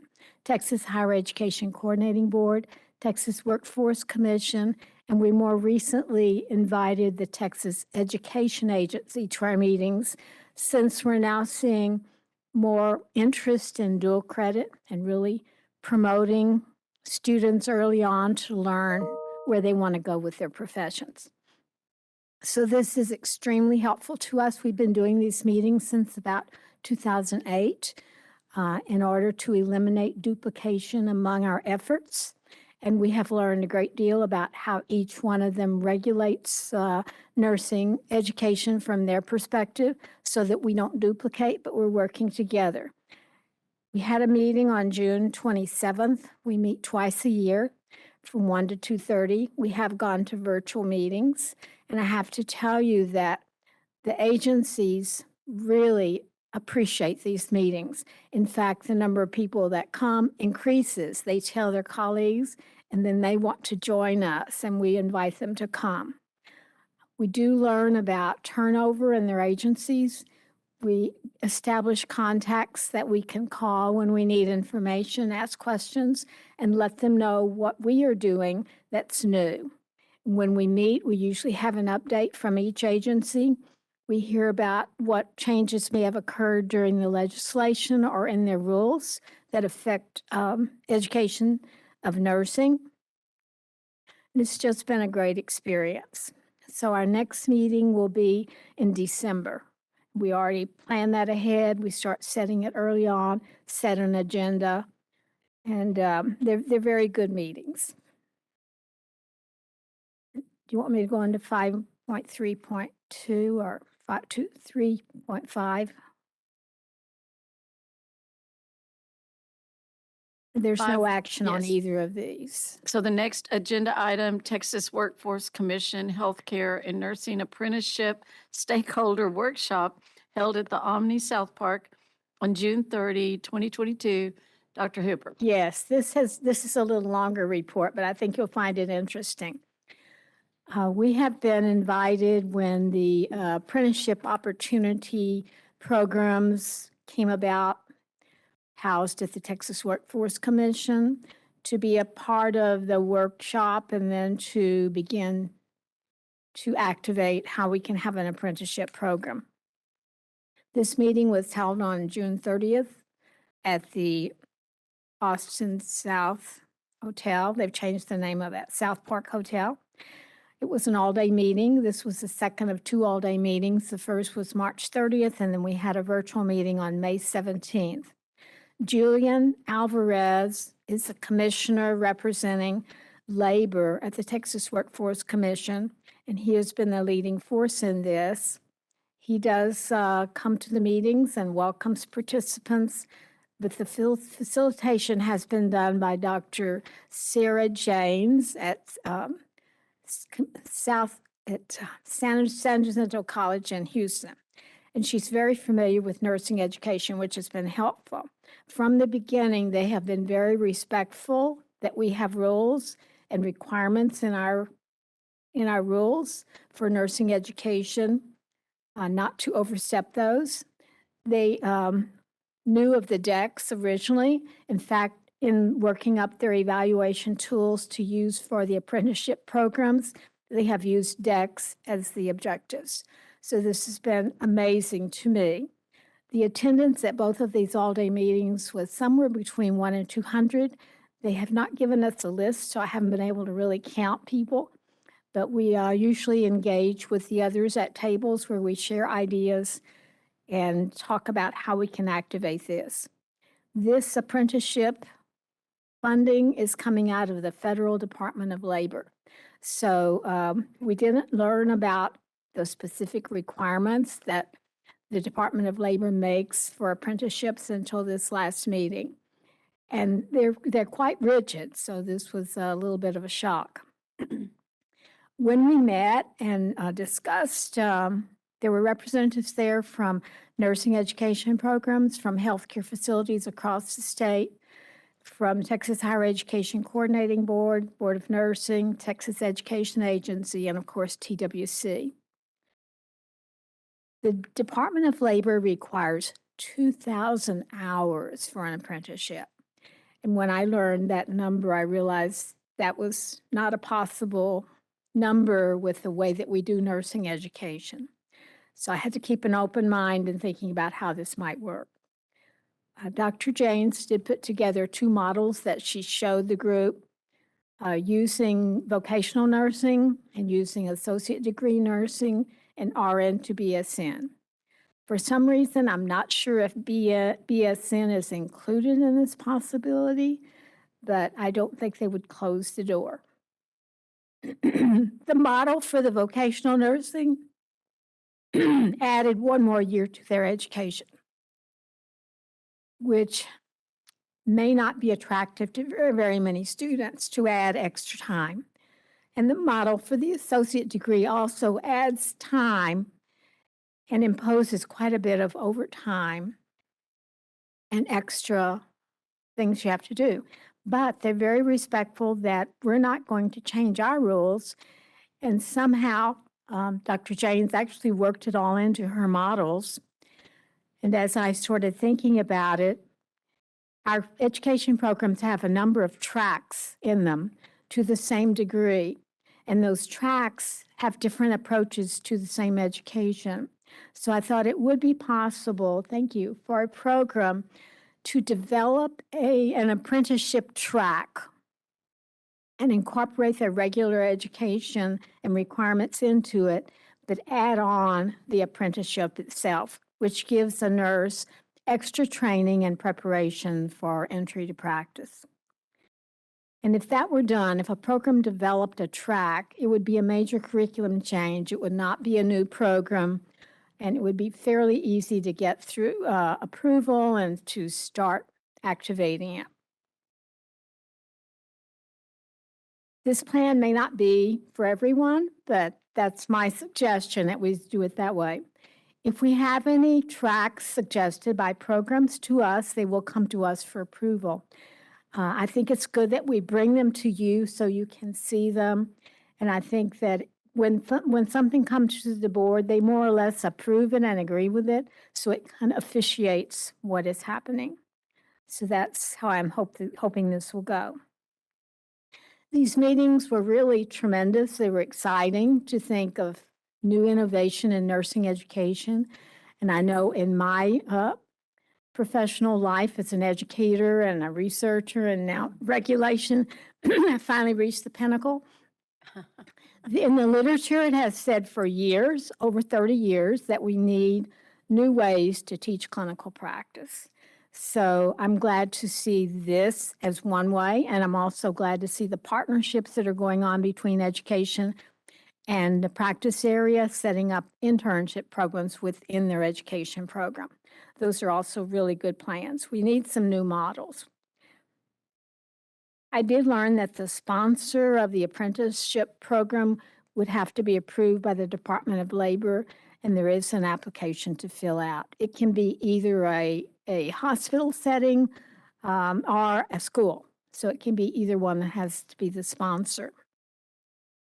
At the end of the meeting, we had some kind of fun time with prizes being given away and drawings. The very last drawing that Julian Alvarez made was to give away his lapel pin for TWC. And I was the name chosen. So I'm wearing that pin today, and I think they're watching us online. So I hope this report is interesting to you and favorable, and we hope that something comes of it in nursing education. Thank you. If you have any questions, I will attempt to answer them. So this is Kathy Shipp, and Ms. Thomas had mentioned it to me. So when you're talking about the apprenticeship, this is where they can work while they are going to school and can be paid in a paid position, but it increases their clinical skills. Yes. And we did have some of that happening during the pandemic where schools did that and they were able, I mean, it helped everyone out when there was part of the shortage. So it's building on that. I'm clarifying. I'm sure there are extra details about doing an apprenticeship. There has to be an approved apprentice that works with the student. And it can be a number of apprentices. That question was asked. It takes a lot of planning, but it's a wonderful model. And I have a feeling that those people would probably be hired in that facility when it's over. Yes, they are paid. That's the beauty of it, is it provides payment to the student. And that's the same thing that's going on in those partnerships. And Dr. Hooper, if I understood correctly, It's the facility, the healthcare facility that applies for the grant. Is that correct? The sponsor, there's a sponsor. It can be the school. Okay. It can be the school. I think it seems that's a year of work. Yes. I mean, 2,000 hours, that's It is. what a 2080 is considered, Mhm. a year. So that seemed like a lot Yes. when I was looking at it. And so you said the RN to BSN might or might not be part of that? It but will you be a knew- part of it. Okay. And that might attract more people because RNs are working already and they don't want to walk away from a job. The difference with the partnership model between an education program and a facility are that they're really abiding by our regulation and it's a lesser time. So someone had a question. Yes, excuse me, Dr. Dan. This may be a little bit premature, but you're saying they are going to be paid, for example, let's use the vocational nurse program.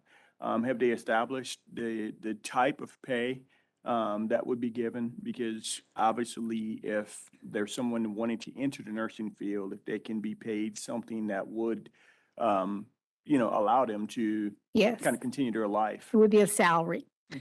This payment would be funded by the federal government, so I don't know an amount of money. It would come from the federal government to the student through the facility. And the facility, it would not cost the facility.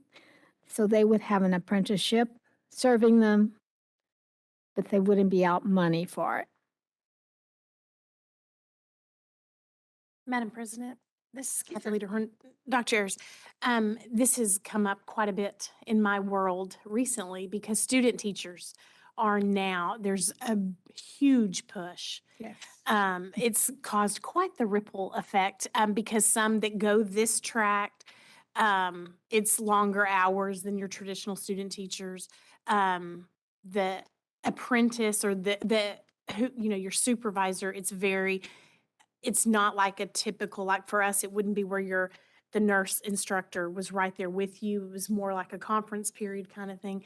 They're running into issues of,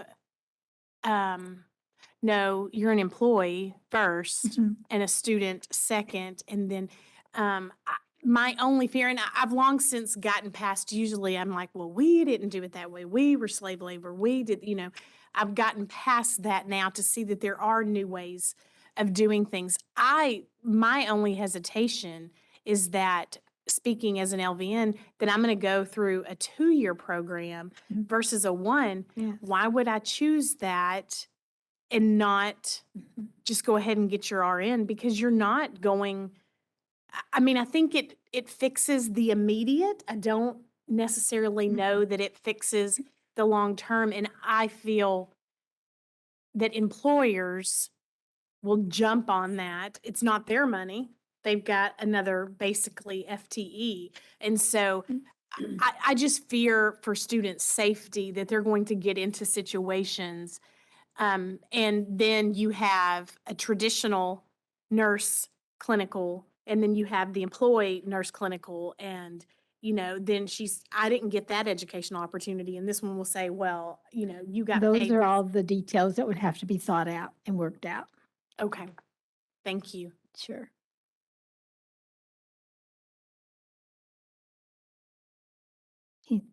I agree with you. We need to be innovative. We need to look at other opportunities there.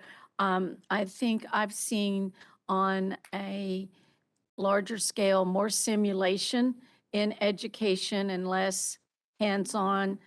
We heard that same thing yesterday, that how much they're using their simulation lab. And we know the National Council reports at 50%. And so we do have issues for true hands-on clinical. And so I'm definitely in support of opportunities, but then I worry about sites that schools struggle, I think in the Austin area, for sites as well. And DFW as well. Yes, yes. Well, and we have that in Amarillo and Lubbock as well, in the West Texas. So, Well, it- yeah, I mean, you know, it's was- everywhere. It was It's- pretty clear, loud and clear, that simulation would not count in the apprenticeship program. Mhm, I mhm. mean, you can still have it in your program, but it does not count toward the 2,000 hours. Good. Okay, thank you for that. Thank you. Okay, any questions? Any educators have questions? Okay. Thank you for representing us, Dr. Hooper. We appreciate that. And that's not a voting item, it's an information item. So at this time, we're going to move on to agenda item Mark Mayak, 6.4, update on legislative appropriations request for fiscal years 2024 to 2025. President Schiff and board members, this is Mark Mayak, the Operations Director, and I'm coming back to bring you a revised request from staff with updated information for our legislative appropriations request, which is due a week from tomorrow. So we're right at the end. We're getting ready to put this in a formal document to go to the staff of the legislature to review. So we have some new information, and we're presenting the revised results from this information we've received. First off, in number one, if you look on page one, the exceptional items and staff compensation, we did have a high-level compensation review, and we had a deep dive compensation review. Both of them helped us focus on what we need to look at as far as retention and of current staff and to hire new staff. And so when we start talking about compensation, we did bring forward that we have some environmental noise about across the board increases, but that will be up to the legislature. That's usually not where we've gone. We've had to focus on what our research shows us. Although across the board, we still struggle in all areas for retention and recruiting, we did come down to 3 areas that we'll be looking at. The 3 areas that we'll be looking at in this particular LAR, if you approve, will be nursing.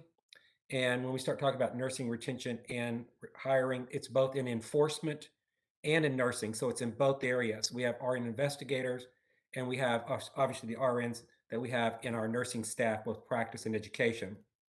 So it covers both of those areas. The second area we'll be looking at is the hiring and retention of attorneys. And the third will be our information technology staff. So our research was pretty clear that we were not competitive in these areas. So we're going to focus on these 3, and we're going to be asking for, in the biennium, it's around $1.1 million. I hope you're not overly overwhelmed by the sticker shock, but the bottom line is that's $550,000 a fiscal year, and we have not done this in many years past. And so if we do not ask for the money in this particular area, we will continue to have to, when I say eat this amount of financing, if we try to continue going down this path. And Kathy said, we have already started recruiting at higher levels of compensation, and it has a ripple effect throughout the agency. So in order to retain all staff, we've been able to absorb at this point all the increases that we've had. But at this point, if we continue at complete, if we were at 125.7 in FTE staff, we would not be able to continue to afford it in the next biennium. And I want to remind the board, we're talking about fiscal year 2024 and 2025. So that's even 1.5 to 2 years ahead, not even talking about now. So we've honed in on those 3 areas. We'll be asking specifically for enhanced compensation and funding in those particular areas. We didn't make any changes in information technology in that we were still looking at increased bandwidth, especially at the Bush building. We're looking at outside cybersecurity assessment and services ongoing every year for the agency, and to augment our current staff, and then to continue the complete move to cloud services. Now, we did get money 2 years ago for cloud services, which we're in the cloud now in specific areas, but we're not completely there. And we need to move to complete cloud services in this next biennium. It's at $100,000. The next one priority item is staffing. As we mentioned before, we have an Article 9. We can invoke Article 9 where we can hire above our FTE cap. And we've done so. The reason why we've done this is invoke this, we haven't had to invoke it yet because we haven't gone beyond 125.7 staff members yet. But if we do, we have to invoke this article. But in this particular case, we still have the 125.7 staff members. We have about 11 positions that are ongoing opening. We still have those. We're advertising for those positions. But beyond that, Kathy has approved us to hire 10 staff members, extra staff members in licensing, particular in all of licensing, customer service answering the phones, and APRN licensing. That's where our bulk quantity of applications and calls are coming from. So we continue to have a higher number of APRN applications. Our international group has gone out the roof, and so it's taking a lot more. We get more calls, more message board information. And I will say, even in the last 3 months, Kathy and Patricia can tell you, we get a lot of interesting calls from our legislators. And in many ways, the majority of the times, it's just they want things sped up. And they will ask us, what do we need? We're just experiencing a high quantity we need to deal with now. We can't wait a year and a half. So Kathy's approved this, and we're seeing the fruits of this labor now. We're beginning to drop back down in the number of applications the days we're taking to do applications, but we need to maintain this in the future. So we're asking for the funding to continue those 10 positions. And to be clear, they're in APRN, licensing, and customer service, and particular criminal background checks at this point. The newest item is digital imaging. So Kathy mentioned we have moved to try to put everything in the cloud before we move to the Bush building. It's next to impossible to do this, but we're moving in that direction. But if y'all went across the hall, you would go see the microfiche microfilm room.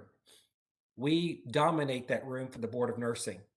And most of you could probably, if you're a nurse, would go over there and be able to see your picture because we still have it when you first became a nurse. So we have about 20 file cabinets where we, in the past, prior to going to Orbs and going online, completely online, by our records retention schedule, we had to create 2 items. So when you were licensed as a new nurse, taking the exam, etc., we took all your documents, we put them in microfilm reel, and that's for records retention, and that is sitting at the Texas State Library. That is our permanent documents. And then we created microfiche where they were spliced and put into your own file. We constantly go into those files from probably 40, 50, some of 60 years ago, up to probably about 15 years ago before we went on Texas Online. So we created a reel. That was our permanent document. It's at Texas State Library. And then we created microfiche, which is in that room across from y'all. So constantly we get open records requests. We use this for enforcement records, verification of licensure. And oddly enough, we get a lot of requests for historical documents, people looking for their family members, et cetera, knowing my grandmother, great-grandmother was a nurse. And so we had those documents. We actually haven't had some of the original nursing school documents from schools dating all the way back to 1909, where they have listed all the schools and have all the records. We even found documents when we merged the LVN and RN boards. We had the original LVN questions actually written down in a document. Kristen's going over that now. So they're voluminous is what I'm trying to say. We're trying to put this all in digital format, and it costs money. So what we really want to do is take the microfiche and microfilm that we have downstairs and translate it into digital format. The Texas State Library can do that. They gave us a bid.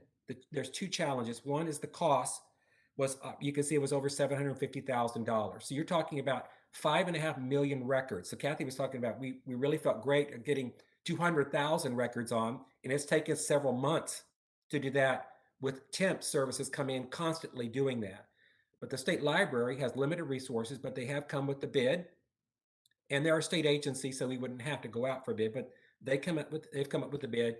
By the way, they have the reels that they would use, the reels, to translate that into digital format. They would have to take the 5.5 million records to put it in digital format. The challenge is for the Texas State Library, due to their resources, they said it would take them up to 12 years to do that. So the staff have come together talking about how we can get this done quicker because we need access to these records in a digital format.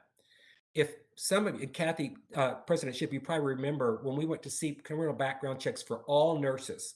If anybody remembers that, back in 2004, we came up with a plan. We could do that over 2 years, but it would cost well over $1 million. It would take us a long time to do that. The legislature asked us how long, so we came up with a 10-year plan.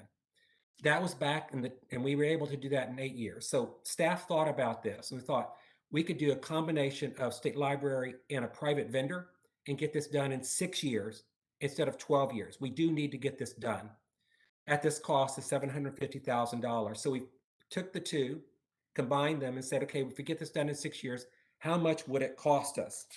And in our proposal, we'd be spending about $125,000 a year to get this process done. So we're asking you to add that to a primary, as a priority list. It's number 4, to get this project done in the next 6 years. We already, again, have the executive director salary there also listed there. Again, I am confident that given the growth of nurses, especially RNs and APRNs, and the fact that we're moving the newsletter online in September, in the fall of 2023, that we would be able to absorb any costs that we would be able to get as far as priority items and not have to raise fees. And that's really important to know. I'm very confident of that and let you know that we could do that. So staff is coming to you with these recommendations for the revised priority items in the LAR for your consideration, questions, and vote. Thank you.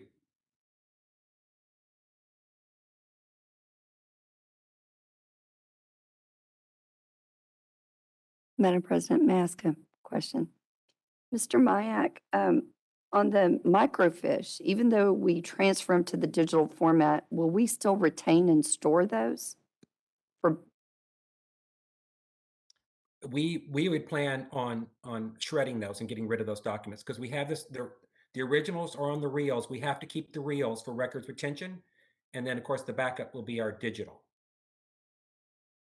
Okay, thank you. It's hard to get rid of tangible things. Yes, it is. Do you have the other organization, agency, or whatever that's going to do the other part to get it done in 6 years? You said you would outsource or outside. We would have to get an outside bid for this to assist us with that. And we haven't done that yet. That we're just in the planning. Okay. If we get the funding, then we would do that starting the next fiscal year 2024. Mm-hmm.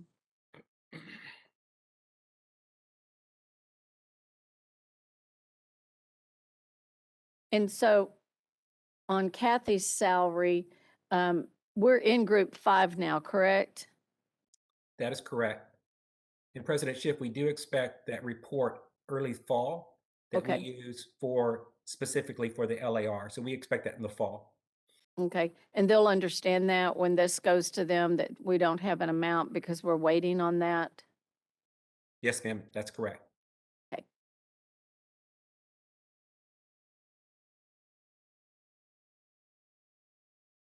Good work as usual, Mark. Thank you. The entire staff worked hard on the compensation analysis. That was a real deep dive because we're going to need the research. And it's only as good as today because nursing salaries are changing so quickly. And so we'll look at some more information in the fall, but the entire staff, especially the directors, really took a deep dive into this, and Dusty did. So we really appreciate all the work that they did.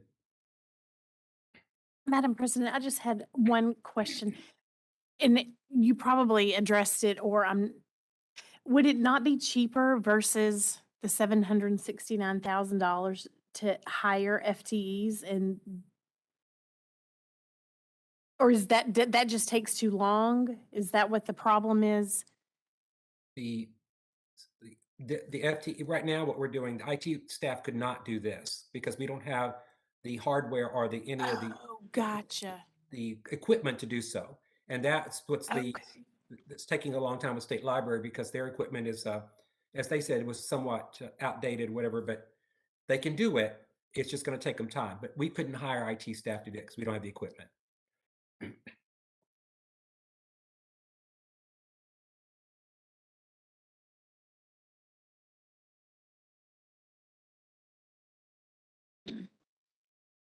Thank you. Thank you very much.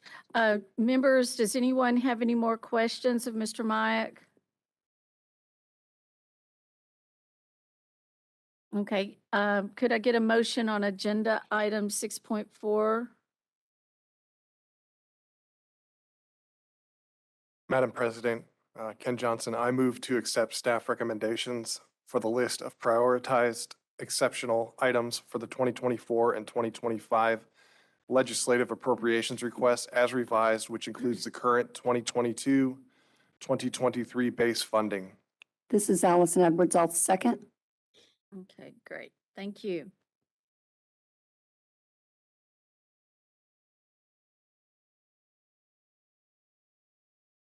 So having a motion and a second, we'll now take a vote.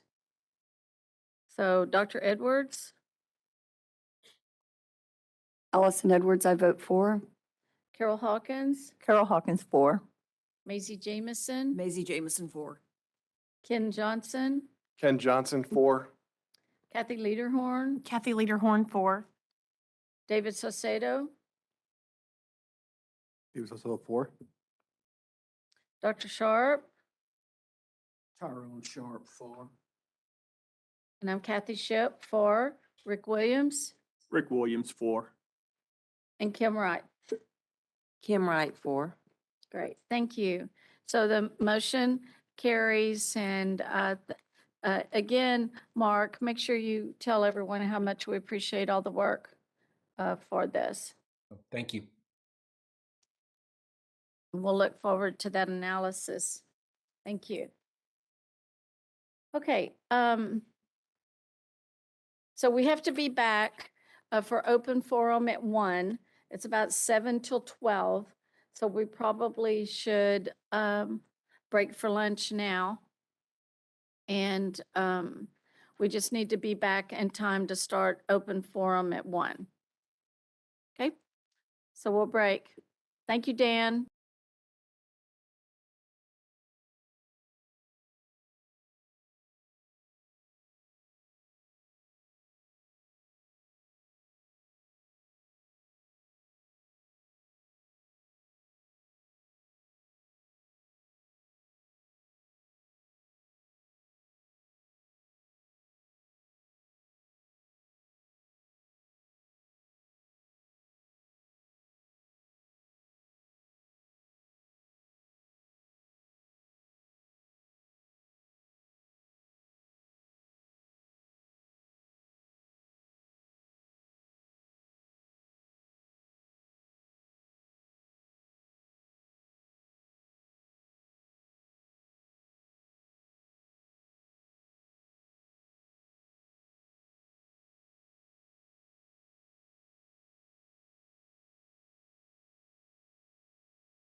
Okay, good afternoon.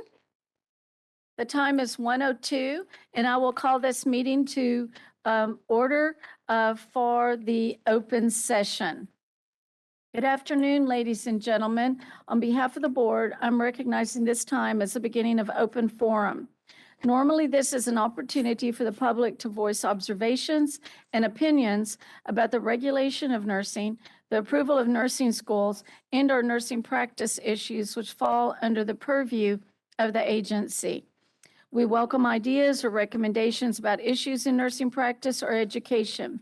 The information shared with us will assist the board in its regulatory role. The mission of the Texas Board of Nursing is to protect and promote the welfare of the people of Texas by ensuring that each person holding a license as a nurse in the state of Texas is competent to practice safely. Keep in mind the board's jurisdiction is limited to the approval of schools of nursing, examination and licensure of nurses entering practice, and the regulation of practicing nurses. Many aspects of healthcare, such as the operation of hospitals and the licensure of practice of healthcare providers other than nurses, are beyond this board's purview. In eligibility and disciplinary matters, the law provides that the board act on the basis of admissible evidence, which is secured and presented within the requirements of due process and the Administrative Procedures Act, the APA. Therefore, during this forum, we cannot receive information about any pending case. Members of the public were provided prior notice, both on file with the Secretary of State's office and on the board's website, of the opportunity to request to present verbal or written testimony related to this hearing. At this time, we invite anyone wishing to address the board during open forum to step forward, identify yourself, and present the information that you wish to share with the board.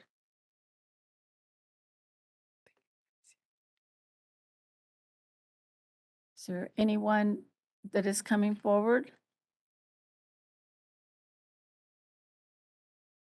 Okay, so at this time, there is no one who is here and has told us that they want to testify or be in front of us for the open forum. So now it is 1:04, and I'm closing the forum. Thank you.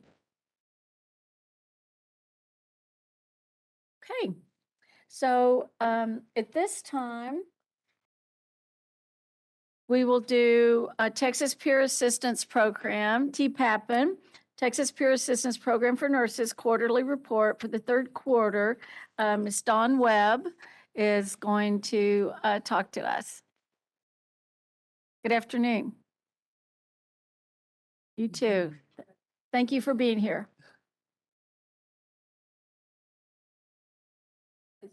Is that right on? No. Now it is. Is it working? Yes. Okay, all right. So does everybody have the quarterly report available to them? So I just go over the first few pages. The rest is just informational. So on our referrals this past quarter, we had a. Dawn, I'm sorry, could you tell the board your current role and Yes. what you're doing now? Yeah. Yes. So I am currently the nursing practice director for Texas Nurses Association and the interim TPAPN program director still. So I'm doing both. It's been a blast. Just playing. No, it's been good because I didn't just have to leave TPAPN. I didn't take a position where I was just gone from TPAPN.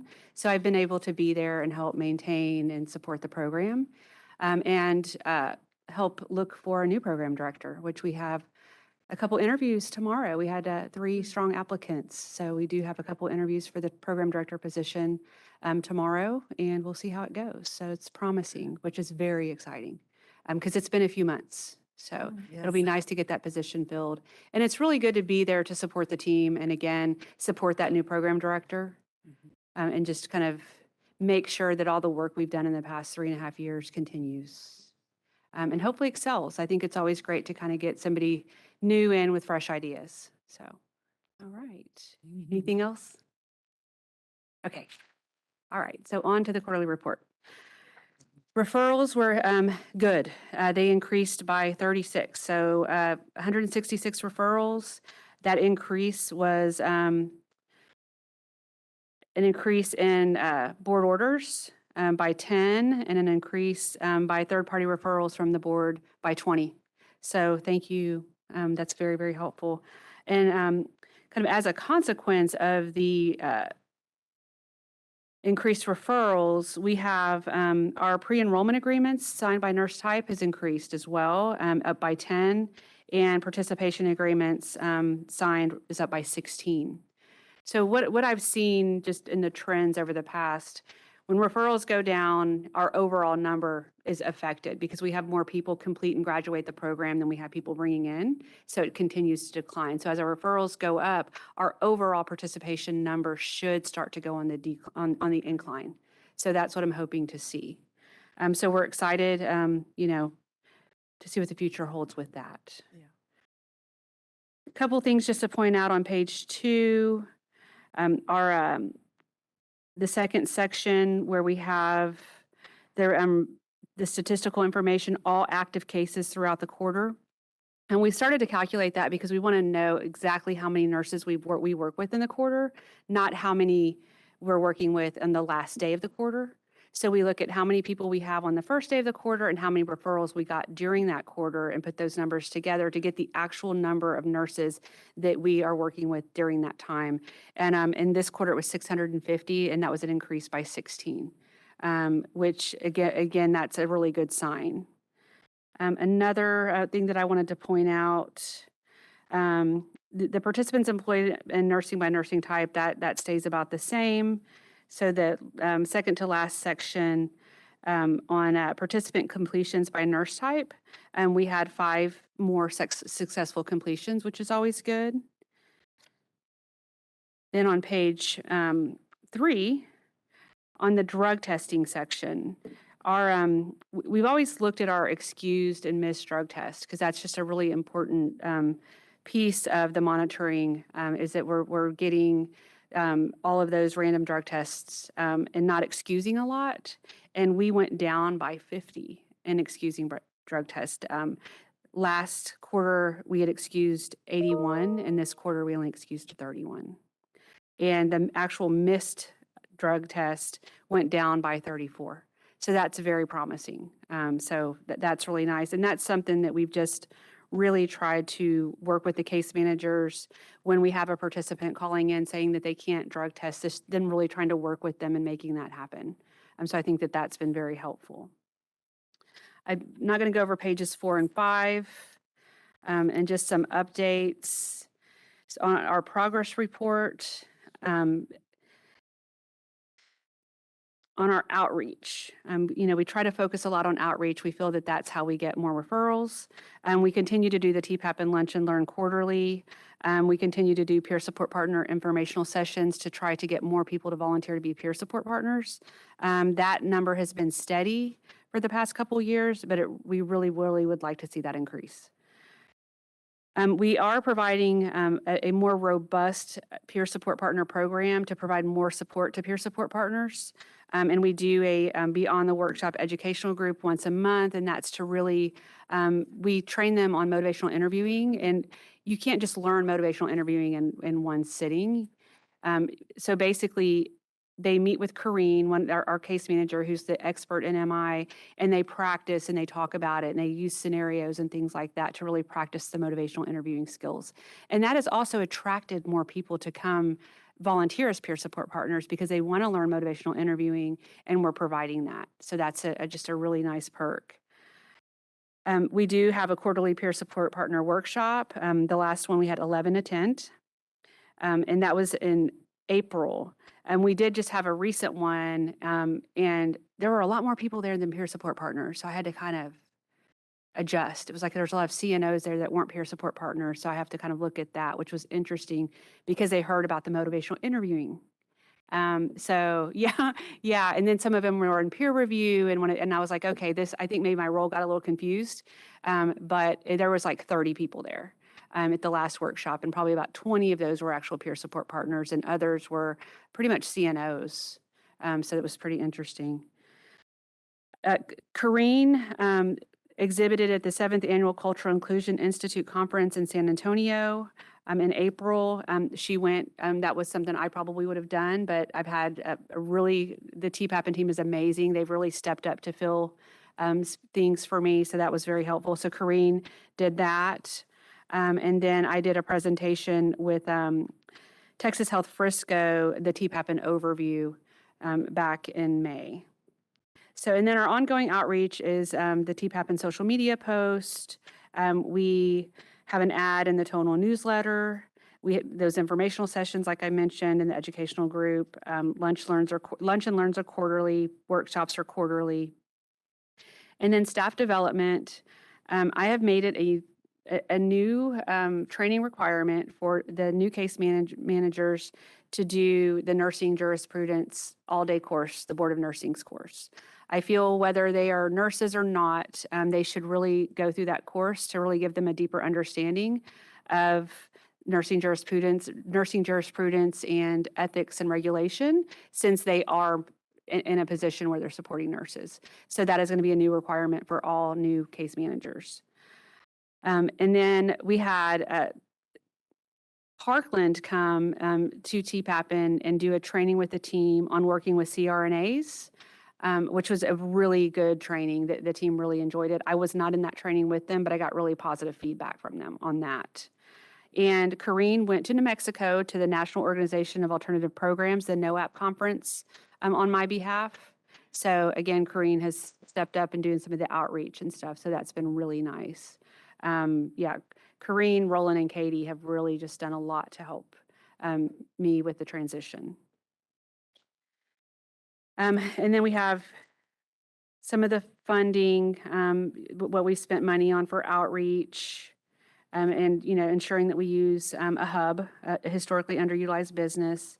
And we always make sure that any type of purchases that we make, that we are putting bids out, getting quotes from hubs. So we always report on that.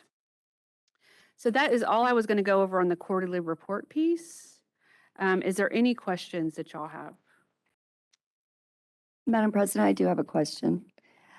Don, you were discussing the missed versus excused drug screening. On the excused drug screenings, I can only imagine what the case managers get in terms of rationale for not being able to screen. But what is you all's criteria other than, an emergent situation, like I've just had a car accident, I can't, whatever. What sort of guidelines do you provide the case managers for saying this is an excusable reason for not drug screening? Documentation to support whatever emergency or situation. So we do require that they give us documentation. If it's because they went to the emergency room or their child went to the emergency room or some kind of event happened where they really truly could not make it, we ask for that documentation to support it being excused. Otherwise, it would be considered missed. Financial reasons don't include? We have scholarships available through our case management software company. So usually when someone can't afford a drug test, usually we offer them a scholarship to help with that. If they can pay it back, then that's something, we would like them to do, but some folks can't. So we do offer scholarships so that they're not missing tests for that reason. So in an immediate situation, would that scholarship be able to be utilized? In other words, okay, perfect. Yes. That's fabulous. Yeah, we can have someone call and say they can't afford a drug test, and we can, they staff it with myself or with Roland, and basically we approve it, and it's, the money's put in their account and they can immediately go drug test. So, yeah. You're welcome. You're welcome. And speaking of scholarships, let me find my sticky note. So about a year and a half ago, I guess, we decided that we were going to start doing a scholarship to help participants pay for their initial evaluation through dollars that we receive that are from drug testing fees. And it's additional income that TPAPN receives. So we have, it's a TNF. So we had to put it under TNF just so there be no controversy there.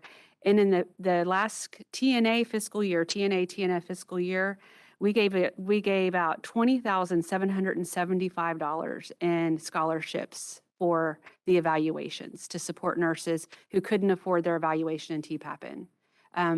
That is so exciting. I mean, when I saw that number, I was so surprised. And we're going to continue to do that. We still have funds available, and as long as we have funds available, we'll keep doing it. So we have a nice little program set up where it goes through the staff. We have, criteria they have to meet. So it's just working really well, and I'm really excited about that. So I thought y'all might want to hear about that. Yeah. A couple other things that little notes. The program director interviews. We got a couple tomorrow. And then I got Roland here, who I want to come up here with me and talk about. Kathy sent us an email a few weeks back on some NCSBN data that talked about successful participation in peer assistance programs. A couple of the criteria were if people had less missed check-ins was one criteria, and I think it was 2 a year, which was like insane. That's because we get 2 a year is really, really low for not missing a check-in. So that was one of them. And the other one had to do with support groups. Participants who attend support groups regularly, that they were also more successful. So in looking at that, it gave us the opportunity to look at how we're doing things, and we're always looking to improve. And thank you, Kathy. You always send us that updated data, which is super helpful in guiding us. We looked at our policy, and currently we allow for 4 missed check-ins per month. And on the 5th, a letter is sent to the participant basically saying, you've missed too many check-ins. This may cause an increase in drug testing. And then there's this kind of, if it happens again, then then that's when the drug testing happens. If it happens again, so we have this criteria. So what we're going to do is decrease that. We're not going to, go too crazy with it. We're going to go down to 3. So if they miss 2 on that 3rd one, they're going to receive the letter. We are going to change the letter to have stronger language, and we're going to do immediate increased drug testing, which would be one extra drug test if someone is consistently missing their check-ins. And then the criteria, we're just kind of bumping everything up to happen a little bit faster to help deter. Because if we go ahead and just immediately do that intervention and add that extra drug test, we're not waiting till it happens again. It's like, okay, this is serious. We're going to take care of it now. So hopefully that will help decrease in any future events, and participants will take it seriously on the checking in. And because we see checking in, one thing that's when they're told they're going to be randomly drug tested. But at the same time, it does show those daily check-ins show consistency, responsibility, that person has taken our program very seriously and they're checking in. And one thing I really like to tell participants is that TPAPN is gathering all of the data to support that you're safe to practice. So all of your check-ins, all of your reports, your therapy reports, your peer support partner reports, your medication reports, all of the negative drug screens, all of that information is being compiled within our software management system. And we're basically putting together a pretty little package that says to the Board of Nursing, you're safe to practice.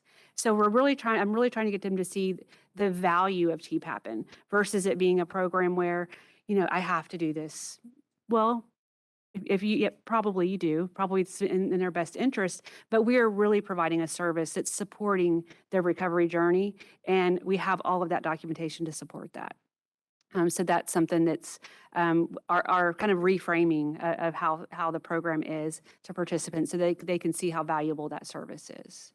And then with the support groups, we are looking at we're going to send out a survey to our peer support partners and see if any of them are interested in facilitating a peer support group in their community. The hope would be is that we could have nursing groups led by nurses. That's really, the most useful to a nurse when they're going through, a program like TPAPN, in addition to recovery groups like AANA, those things. So that's one approach that we have. And we're also looking at kind of some other ideas that other programs are doing, looking at contracting with outside resources to provide groups. And Roland has done some work on that. I don't know if you want to talk about it at all. Or the groups. Group staff. Yeah. Oh, hi, everyone. apologize for being late. I'm used to parking across. I'm Roland Rodriguez. I'm the case management team lead with TPAPN, and I've been with the organization for almost 9 years. Yeah, the support group. So an important component of SUD monitoring programs is obviously support groups like your Alcoholics Anonymous. But another component that TPAPN currently does not have is facilitated support groups. And that's where cohort-specific groups are ran by a trained facilitator. And they would ideally be all nurses participating in the TPAPN program. The reason that's beneficial is because if you go to Alcoholics Anonymous meeting or Narcotics Anonymous meeting, you're not going to have medical professionals, doctors, nurses with you. You may even have some patients or even, coworkers or someone in the community. So there's a lot of stigma that's involved, a lot of shame that's involved in going to a regular community-based meeting. So the value of facilitated nurse support group meetings is that they get to be with their peers who are going through similar issues and develop bonds. It's one of the I guess the best when they do surveys for monitoring programs. It's one of the most valued. A lot of participants in TPAPN or just a monitoring program in general, they don't want to be monitored. It's the last thing they want to do. But peer support groups, facilitate peer support groups where they're among their peers. They value that, and they actually look forward to it. And that's the feedback we've been getting since I've been doing the research on it. It's something that I've always wanted to do for TPAPN, but we just we don't have the manpower. And right now we have a volunteer support network or volunteer network of peer support partners, which are one-on-one individuals who match up with our participants. But if we could get started with the facilitated nurse support groups, that'd be great. I'm currently in talks with a company. There's actually a vendor that does everything for monitoring programs. They hire the facilitators. They set the policies. They do everything for you. The potential barrier that's with that is that the nurses will have to pay for that. And so, with everyone struggling to buy something nowadays, it's something that we don't want to do, is add an additional cost to their monitoring program because they're paying for drug screening, for counseling. So we're considering it. We're looking into it. I'm getting more information. I'm talking to other programs about it to see if that's something that we can do for TPAPN. But again, it would be something that would highly benefit the nurses and their recovery, and it would align with the NCSBN guidelines for success indicators. Roland, are these going to be virtual meetings or are they going to be? Yes. Yeah, good question. When I spoke with them and the other monitoring programs, historically it was live groups, and then they moved to online groups before the pandemic. And then when the pandemic occurred, they went strictly virtual. And, the guy I was talking to is like, he's been doing this for a long time, and he was real skeptical of virtual groups. And the feedback they got after doing the virtual groups for a couple of years now is really, really good. And there's been some studies about the benefits of online groups just in general. So, but yes, if we do move forward with something like that, it would definitely be virtual, so everyone in the state can participate. And I have a question. And so it sounds like the benefits of that, I guess that third party that really streamlines it would be really amazing for you guys. Yeah. And the only holdback is just the consideration of the additional fee. Yes, the way they operate is, you think, give or take. Right. The way they operate is they hire the facilities, they do all the policies and procedures in collaboration with the monitoring program, but the participant pays the facilitator, and they work with the facilitator to receive payments on time. They do have financial aid programs, and one of the things they told me was that they never turn a nurse away if they can't pay for it. But that being said, it is like $100 a month. That's that. Yeah, we don't know if we would agree with that. It turns out to be like 25 a group, which is, it is an additional cost, $100 a month, but, she did tell me that that is in no way a quote. That's just kind of like off the top of her head when I asked her. So, yeah, $100 a month, but, the question becomes like, who do we mandate to participate? How often do they attend these groups?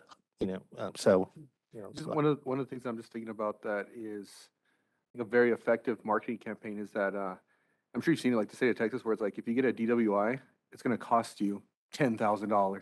Yes. You know what I mean? And like, so here we're talking about like $100, things like that. But if it's going to help and streamline, I don't know. I mean, I hope that we can figure out a way where cost isn't the only limiting factor for you guys. Because again, this is, there's a choice had a consequence, and so, I mean, it is what it is, and perhaps there's a cost for that, but again, it's not DWI, or maybe it could be, but, we already got that ingrained in our head, like, okay, I'm gonna drink and drive, it's gonna cost me at least $10,000. I'm gonna, have a problem, I need to get fixed, I just don't want you guys to get hung up just on that, hopefully. Yeah, and speaking with the other monitoring program yesterday, it was Tennessee, I believe. They're the ones who actually started with, they're called Birchwood, the vendor, Birchwood Solutions, and they're the ones who actually started. And currently they work with like 3 different other different monitoring programs. And one of the things he was telling me is, the benefits outweigh the cost, particularly when you're talking about a license, your livelihood and the lifelong relationships you developed out of those groups. So I appreciate you saying that. I think that's something we definitely need to consider when selling something like this or implementing something like this. So I have a question, Madam President. Roland, it just occurs to me, having to outsource this, do your case managers, are any of them LCPCs? Most of them are, right? We have nurse case managers with psychiatric experience, and then we have 2 LCDCs, and I myself am a licensed I chemical thought. defense. So is there any reason why some of the case managers, some of the TPAP and staff can't moonlight and do this on the side rather than having to outsource? It would be? Because what if you're not managing that case though? What if that's not your case? Or what if you hire an FTE just to do that? Who's an LCPC? Just had the person only doing that and not doing. Not doing other things, not having any crossover, right? We've actually talked about that in the past. Our own in-house, even evaluator. So there's a lot of things that we can look at to be creative with this. But we just have to make sure that affordability wise, because it is another FTE. Sure. And then just all of the dynamics of it, it would be a whole new position. So that is definitely something we could look at. And the cost, we would incur that cost instead of the participant. But again, like Mr. Saucedo said, sometimes I wouldn't want them to pay $25, but $10, that it wouldn't hurt for participants to pay a small fee to go to these specialized groups. For sure. Yeah. So yeah, it's definitely something we can look at. I mean, that's something we can. Just be nice for you all to have oversight and then be able to say, we know that this is offered. This is where it's offered. These are the areas it's offered. I don't know. I do want to highlight the trained facilitated support groups run by a trained facilitator who's trained by this vendor versus volunteers or someone that we just kind of pick off, interview real quick and kind of don't do any training and have them do it. These groups have a tendency to become negative, a complaint session, lots of just bad stuff can occur. And this is per actual facilitators who have been in the group. So that is a concern that if you get someone who's not really trained in doing these kind of groups with this specific population, that it could go pretty south. So the training would be, and that's one thing that this vendor would provide is the training to prevent that. And that's one of the things that, she sent me a video of all the representatives who do the groups. You know, she's trying to sell a product, right? But they're actual program directors of monitoring programs. You know, New Jersey, TNPAP, I think Washington. But they're saying like the training that the facilitators receive just makes a world of a difference because they have gone through the experience of having just kind of volunteers do it. And, you know, he actually visited a couple of groups, which is something that TPAPN would need to do is monitor them, make sure they're being ran properly. But he was just appalled by the way the group was ran.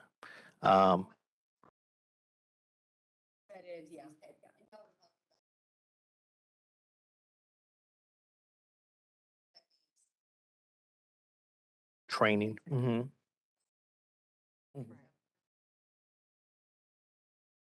Right.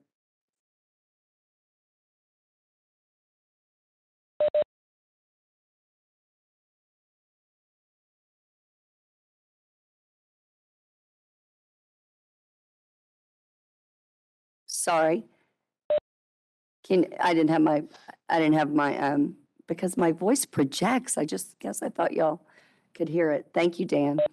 My question was, we're talking about the vendor that TPAPN's looking at. Are they in various regions of Texas so that's another, I guess, benefit is to have these people.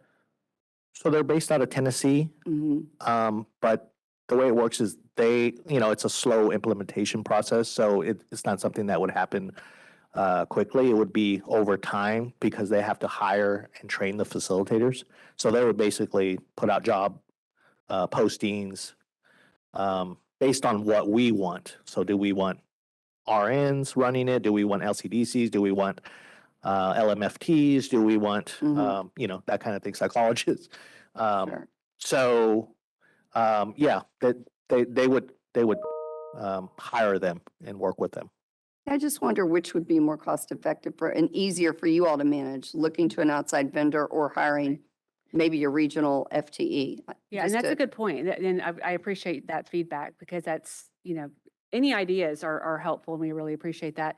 And with any vendor, we wouldn't only look at one vendor, we'd look at multiple vendors, of course. And then to kind of clarify your question, because it's virtual, with the Birchwood place, it would be people from all over the United States. With peer support partners, and that's why I really like going that direction, they're in the communities where, our nurses live and work. And that's really nice because they know the community resources, they know the hospital facilities and healthcare organizations in that community. So it would be really, really nice to go, to be able to do this in an in-house way. But, looking at places like Birchwood, and again, we would look at multiple vendors. We wouldn't just look at one. But that's kind of a backup plan versus using our own peer support partners who we do train in motivational interviewing and person-centered care planning and all of that. And that's where that piece comes in. But they are volunteers. So the idea of actually hiring somebody, that's a pretty solid idea. So could look at that as well. I really appreciate you all looking into all these various alternatives. I think that's great. We'll be anxious to hear your thoughts as you go forward. I think that I wanted to go back to support groups, the regular ones. And I want to know if your regular support groups are limited to AA and NA, or what are your thoughts about that? No, they're not. And Roland ran some data, so I'll let him. Okay, great.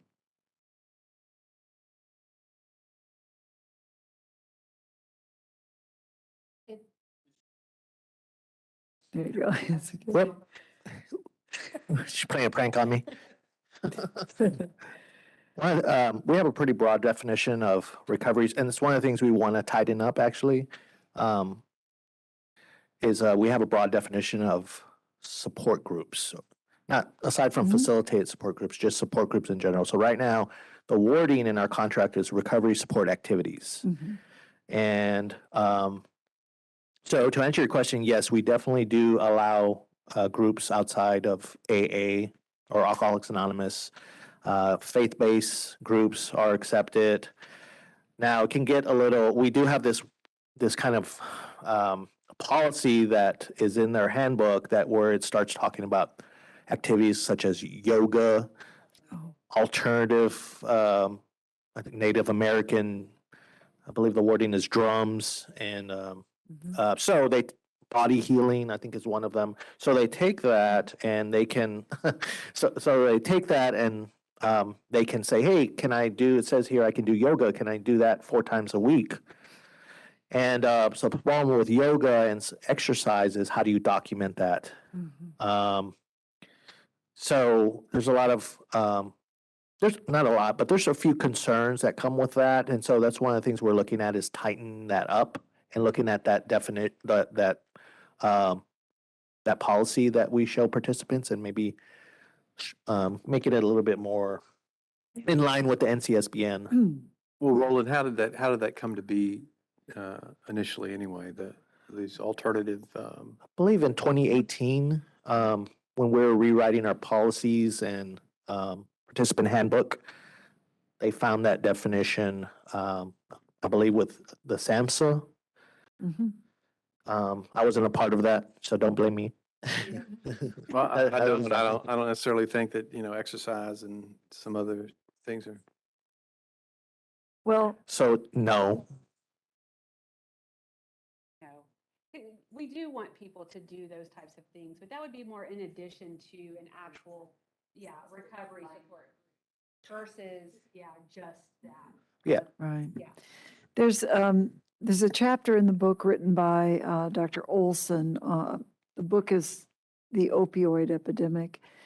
And she talks about the different kinds of support groups too. And it's pretty interesting because she supports non-faith-based options and other things because everybody's an individual, right? And she personally has found a lot of success with opening it up a little bit, but having parameters. She didn't say anything about yoga, but I thought that was an interesting perspective. She has a whole chapter on recovery, which I think is excellent. So I wondered about that, and I like your thoughts about the facilitated groups. Some more exploring of that would be awesome because I think it's like you say, nurses would rather be in groups with nurses, physicians with physicians, whatever. And I think that the opportunity to do that might result in more utilization of that model versus a model. And virtual platform makes that available and so convenient for them. And if it keeps control on the size of the group, that's a plus. So they don't have to feel like they can't say anything. There's too many people, And I like your thoughts about using a regional approach because they can relate more to the people who work in places like where they work. The other thing I wanted to ask you about was the check-ins. They emphasize that check-ins should be done daily, regardless of holidays, regardless of weekends. We see, even in our own monitored population, that there is always the skipping occurs on the weekend, right? And so you can't tell if there's usage of alcohol or whatever necessarily, unless you use ETG, ETS. But that's a really common thing. And it's not only common in the kinds of individuals we have to monitor, it's common in the criminal justice system of probation. You find people avoid, they might skip 2 days in a row to give them enough time to get negative again. So it's really as you said, it's a method of recovery that keeps people accountable, right? If I may, I did look at some numbers, and so prior to, I would say 2017, because I believe this was a big issue, because before we even had a policy on missed check-ins, I ran some data and looked at our numbers from 2016 to 2017. Mind you, we did have more participants back then, but the missed check-ins in a 12-month period was 10,000. So I did it for the past 12 months, July 21 to July 1 of 2022, and 3,000. So our population is smaller, but still, even half of our population is, that's still better. That being said, 3,000 is still a lot. So, that intervention that we used back in 2017, 2018 worked because we implemented the policy that Don discussed. We also implemented weekend testing. We stopped doing that now, but we're looking at potentially bringing that back in, Saturday testing. And we, send letters and things like that. So interventions do work. It's just a matter of if we need to strengthen the intervention now, so we can lower that 3,000, check, because that's definitely more than the 2 per year. So 2 per year, I mean, that's fantastic. But it is one of the success measures, so it's interesting. I was looking at Smiley's presentation, and the daily check-ins, the frequent random screening, the daily check-ins, as Don alluded to, is a reminder. It's kind of it's modeled after the chronic condition of addiction, meaning that it's a reminder of you're in recovery, you're in the program, and so some programs have it where they call the participant to test, right? But that doesn't really work because, participant, I don't know, that the daily check-ins we found just holds them accountable to a higher standard and keeps them engaged in the program a little bit at a higher level. So, we're looking into strengthening that and tightening it up. So we had a good discussion yesterday with the team and brainstormed some ideas, and it's going to be a good. I think it's going to result in good outcomes. Madam President, I had just a thought. What about incentivizing no missed check-ins? You knock a month off or something of your, I mean, I don't sure as heck would do it. Huh? Yeah, I mean, to me, instead of punishing, well, obviously, I mean, of course, we have to punish for the missed, but then if you incentivize. Well, so yeah, the monitoring program as a whole is contingency management. It's kind of modeled after that. Like you do good, we reward you by lowering your restrictions. Yeah, reducing your drug screens and things like that. So that is in place, and that's definitely something that I think that's a great idea to highlight that in maybe our language and our letters. Like, low amount of missed check-ins will only enhance your restrictions and requirements in terms of the conditions of your contract to be lowered as well. Because we do get a lot of participants. When can I float? When can I be on call? When can I stop going to 4 meetings a week? We get that all the time. So. And so about the missed on the holidays, I mean, there's not a place open on Christmas. So I know I'm going to check in, but I know I'm not going to get paid. I mean, right? Is that silly? Is that why? Well, that's the exact reason. Because I know I'm not going to know. Christmas, Everybody's closed. Christmas days, Thanksgiving, that's when, we have that's in, we do now, the drug testing, the advances in drug testing, we now have virtual. So there's always that possibility, even though collection sites are closed, we can still always pick someone for a virtual oral swab that's video monitored. Yeah. Well, it's a video monitored by so they could, I mean, it depends. They could use an app. They can actually be on the call with someone with Affinity, our third-party administrator. It's an oral swab, so it's not as sophisticated as our current urine drug screens, but at least it's something, right? Yeah, there's more and more availability for alternatives to drug testing other than going to a lab that we get approached on. But when we get approached by different vendors, we have to make sure we're vetting them and that we're looking out for the best interest of our participants. And, we never want anyone to exploit our program or our participants in our program. So, because we get approached a lot with these different new technologies and stuff. And we talk to folks and we listen, but we also make sure that there's the evidence to support what they say they can do. And we're leery. Just because we know that, anybody can come and make a buck off of us and off of our participants. And that's the last thing we want. It's our responsibility to protect the nurses that we work with as well. So. I have a question. So just walk me through a standard participant. What exactly are they gonna be like paying for then? Like every test, like how much, like roughly, like a ballpark, like what are they paying? So when a participant comes into the program, the first upfront cost would be the evaluation, and those can range from around $800 to $2,000. And then they may get they will get a pre-evaluation drug screen, which is $57. So they'll have that. And then depending on how many drug tests they have per month, it can be 2 to 4. And those drug tests range from $57 to a couple $100, depending on how comprehensive we need to get. And that would be based on if someone had a lot of missed check-ins, those kinds of things.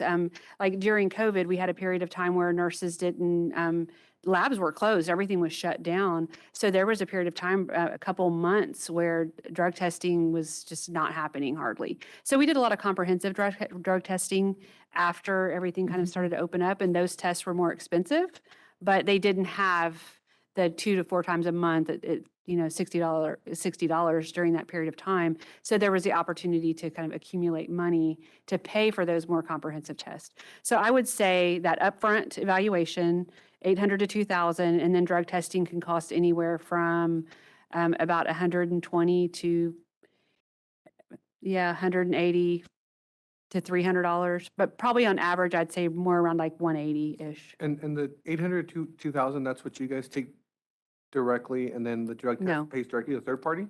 No, the evaluators are independent. They're also We, independent, okay. yeah, we do not receive any of these funds Okay. from our participants. Oh, so I see what you mean. That's why you guys Yeah. have to, because these guys, they can. Yeah, the everyone's scholarships, making yeah.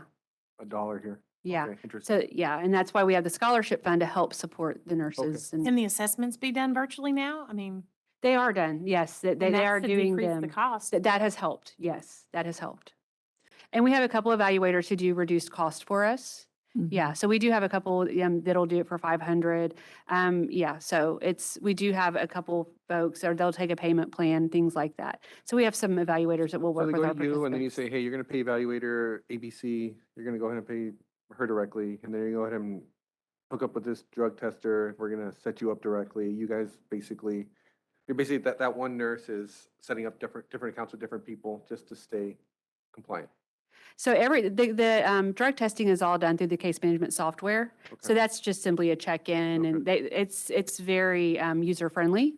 It gives them the facilities in their area, the hours that they're open. So the drug testing is all done through the check-in.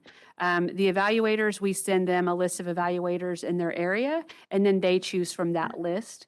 We make sure that the evaluators that they meet with, that they are working with us so that we can provide that collateral documentation, because we don't want a participant to go to an evaluator and not provide them with the information that got them into the program in the first place, because then they're missing that whole piece of the nursing practice violation that possibly happened.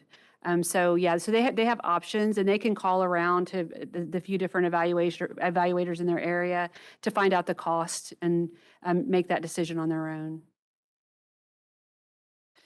And David, we do that similarly with people we send for evaluation. We send records with their permission to the evaluator. So, But we pay for that though, right? The nursing board pays for that though, right? say again? Like, but that's a little bit different because we pay for that, right? Yeah. Yeah. We do. But, okay. And if they come in with an evaluation from the board, we don't make them get another one. Okay. Unless it's really old, like a couple years old and something new has happened. Yeah. So, okay. yeah. And you review them every year, right? Basically, the evaluators, you're always constantly looking at them. Yes, pricing, yes. What you're getting, the value. And Yes, stuff like that, and- it's constant. It's not even every year, it's every month. We are constantly, and the evaluations themselves, are they giving us all the information that we need to place the person in the proper track? Because, I mean, the evaluation is really what we need. It's the substance of how we place people in the program, for how long, and what their restrictions are going to be. So those evaluations are key to the participant's success. Yeah. Of course. They do Yeah. here too. Okay. Yeah, I mean, it doesn't sound like that much. Yeah. Given the circumstance of why they're involved in the program. I mean, so I don't know, like you're gonna add another $10, $25 to this, like, I mean, I don't know, that's not even If it is like $2,000, you're putting $25, it's not even 1%, you know? Maybe a little bit more than 1%. I don't know. I'm kind of excited about the things that you guys are looking at. Okay, thank you, thank you. Yeah, and we have to take into consideration, a lot of nurses have lost their jobs before they come to the program. We work with LVNs, RNs, APRNs, and CRNAs. That is a very wide income stretch there from an LVN to a CRNA. So we have to take all that into consideration too, in working with, because we want to make sure that everybody has access to the same services. Yeah, go ahead. Don did an amazing job with the grant, TNF grant for evaluation, where they apply for a grant to help pay for the evaluation. That's just done wonders for the participants. One of the things I'm looking at is doing a grant similar, like a $500 just lump sum that we put in their affinity account, their drug testing account. So that could cover what, like 6 months of testing, maybe, depending how often they're tested. Maybe 700, I don't know. But they would have to apply for it, demonstrate financial need, but maybe that would be something we could look into to offset the cost of these potential facilitate support groups. So. And I think another thing we hear a lot of complaints about that's not directly related to either of these strategies is that nurses have hard times getting jobs. When they come and ask for exceptions to board orders to us, sometimes they don't know why. They just can't get a job. You have to point out to them it might have to do with their findings in their order, and this is like either more than one order, or it's they've been to TPAP and have been unsuccessful, maybe a couple times, now they're with us. They don't make that connection necessarily. So, that's a constant problem for us, that nurses think we should make it possible for them to get a job, like take off their restrictions so they can get a job. Right. And we really struggle a lot with that. I'm interested in what you all think about that, how you deal with that when it comes up in your. We struggle as well, but at the same time, we have to ensure public safety. Right. Of course, TPAP has a delicate balance, are helping nurses, safeguarding patients. So we have this balance of where, you're supporting the nurse in their recovery. Therefore, as they start to recover and really get their life where they need it to be successful, we know that patient safety is going to be pretty much a natural consequence of a healthy, sober nurse. Right. But at the same time, when a nurse is just in the program and there is serious nursing practice violations, we don't want to set people up to fail.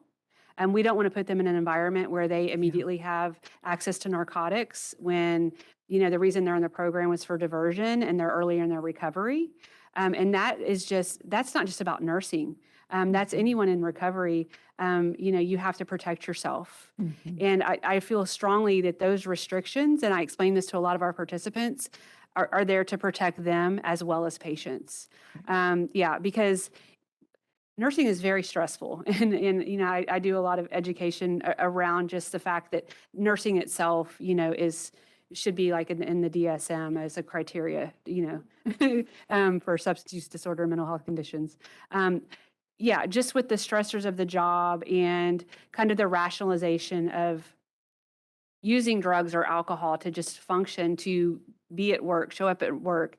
We just don't want to put people at risk. And that's when I have those complaints from participants. And because, I try to talk to participants and explain things to them.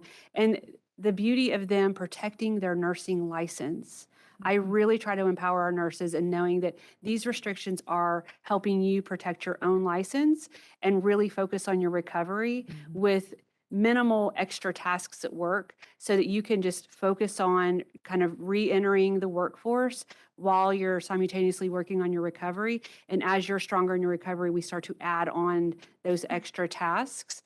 And that's just it's a solid recovery model, and how you just, the re-entry. I also talk about, the nursing code of ethics talks about, re-entry to nursing and employers being responsible for that.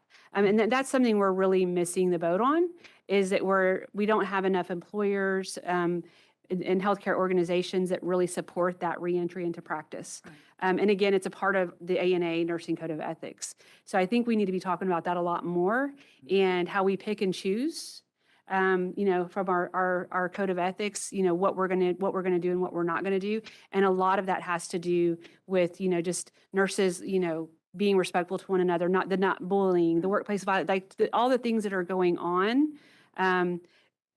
If we could reduce those things, I think that we would reduce the number of nurses who need support from programs like TPAP and the Board of Nursing because of a substance use disorder and or mental health condition. It's, I want to say, I've always wanted an earlier intervention piece, not where we're just intervening once something's already happened. I think we really need a wellness branch where we're, working with nurses earlier. So hopefully one day, we can get legislation passed that mandates nursing wellness programs. That would be, my dream. So, and I think that would help with a lot of the issues that we're seeing with nurses not being able to get employed because they're in a program like TPAP or BOM monitoring. I would say to piggyback off of what Ms. Thomas is saying is that, so it's been a while since I've been on E&D, and I know you guys don't sit in there. But like, these nurses, the ones that get into trouble and stuff, they see TPAP as like the problem, like you are the problem. Right. Yes. And so I think part of it is, and I really like that you guys are like re-examining this and censor, but I think part of the communication needs to be like, hey, look, you're part of this because, you kind of messed up, we're here to help, we're trying to rehabilitate you and stuff. But the common one that I've seen over and over again on these committee meetings is, yeah, I can't get a job. Well, how am I gonna do it? Right. I can't get a job. I can't get a job. Again, we want them to complete the program. I think it's good for you guys. I think it's good for reputation, et cetera, that these programs are completed. But I don't know, maybe in your wheelhouse of things that you guys are studying and looking at is what is a good job for a nurse that has a stipulation? Like, hey, you know what? You can work at, I don't know, this place to help you pay for the drug test in the meantime. The quicker Right. you get through this, it'll be faster. I don't know if you guys already do that. We but do. You do? Yes, Okay. we do that. All right. Because, well, I guess when they come, they Yeah. make it seem like, We have employers who Good. specifically reach out to us to want to work with TPAP and yeah, participants. I didn't know that. So when Yeah. you come here, they're like, oh, no one to hire me. But see, I didn't know that Yeah. portion of Go it. ahead. I've, like I mentioned in the beginning, I've been with TPAP for almost 9 years and managed hundreds of cases. And out of those hundreds of cases, I think there's only been 3 that have been unable to return to work while in the program. So I believe there are other factors involved in why they can't get a job, but TPAP is a very easy entity to blame. There's interviewing presentation, there's the history. Sometimes they're on a public board order with all their charges listed. But it's really easy to say TPAP is the reason I can't get a job. But to their defense, there are some employers who are, that's risk. It's a risk hiring an impaired nurse, right? But I think that's where we come in as case managers to educate the employers and develop good relationships with these employers, because we're not just throwing in an impaired nurse to practice. We are actually, okay, look, here's the plan. There have these perimeters, return to work contracts, safeguards. They're being drug tested with us. You're actually getting a safer nurse, other than someone who's not monitored. So I think a lot of it falls on the case manager providing that education to employers, having good relationships so that they want to hire TPAP nurses. I've had a few employers say, I'm looking to hire TPAP nurses. It's sometimes they're desperate, right? But some of the comments I get is because they're hardworking and I know they're going to be show up and do good work. But there's so many factors involved. And that's a difference between a board monitoring, because we don't have that case management piece that's calling the employers, that's doing that. And so, I have lots of nurses that say, no TPAP, and I want board monitoring, that sort of thing. But that's a pro of your program because we don't have, right? We don't have case managers that are calling employers and that sort of thing. So I'm glad to know them. We also developed not too long ago, employer guide. It's a document that we give to employers. we've geared more of our outreach materials towards employers, so that they have a better understanding of TPAP and what it is that we do. We have actually some pretty nice brochures too that are geared more towards employers, so that we can support nurses in getting jobs. And with the market now, I think it is probably going to be a little bit easier for some of our participants to get jobs. So, yeah. It's exciting to hear the numbers have come up this quarter, and we hope that continues. Hope That's so. kudos to you all. And the more nurses can be comfortable with coming to TPAP on their own, that's the best case Yes. scenario, right? Yeah, and our self-referrals are steady, so that's nice. It's That's good. been pretty steady. Yeah. Yeah. Well, keep up the good Thank work. you. And thank Thank you you. both for appearing here. All right, thank Really you. appreciate it. Thank you all. Yeah. Thanks for the ideas too. Thank you very much.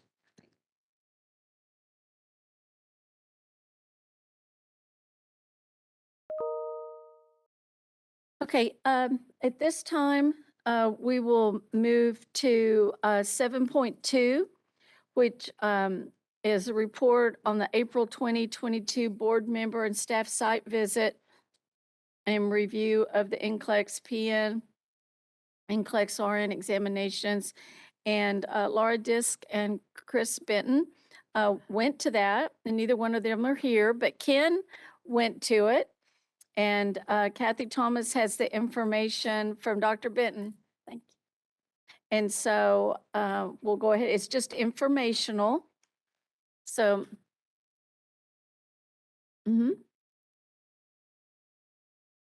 Madam President and board members, this is a summary report of the board member and staff site visit and review of the NCLEX PN and NCLEX RN examinations.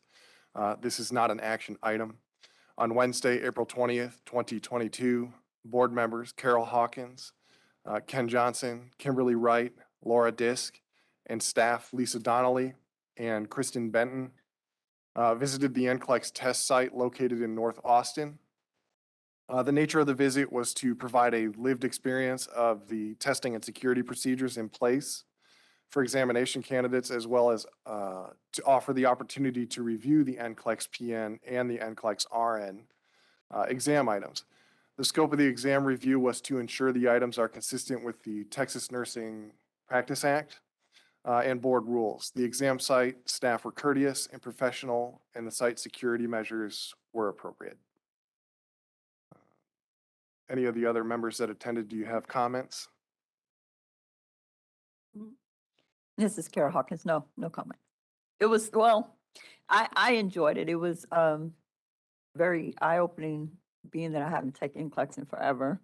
But the questions were definitely, when I reflect back, when I was faculty and all, looking at the tests, and me and Ken also had conversation about it afterwards, that how things are presented, I'm gonna have to kind of be tweaked. It's a lot of more critical thinking, understanding more so, making sure students understand why. If they ask the question why, then it doesn't matter how that question is asked on the NCLEX, you'll be able to answer it. And it'll stay with you because you understand why you're doing what you're doing, or why the disease process is affecting this person this way. So I think that was the big takeaway that we discussed afterwards. Thank you. and Kim, you did it too, did you? Have to say it was much different than the one I took nearly 40 years ago. But it was informational and a learning experience to see how much changed those years. And the security was, yes. Oh, did you go too? First time I went, She's been. which was a couple of years ago, and you nailed it on. Yeah, you really felt like, I felt like a criminal. Frisk you down, pat you down, look at everything. Pull your pants legs up, pull your arms, things up. take your glasses off, inspect your glasses. I felt. All these things happen because people try to sneak in information in exactly those ways. They write on their arms and they pull up their sleeves and look at them. So they do check all those things, you know, there was a whole ring, when I was, early with the board and we still did the paper and pencil test. There were these, this group of foreign graduates who would like wear these beads in a certain pattern. It told you what the answer to the questions were. And they'd move them during the exam and people would be watching them. And so, I mean, very sophisticated actually for that time.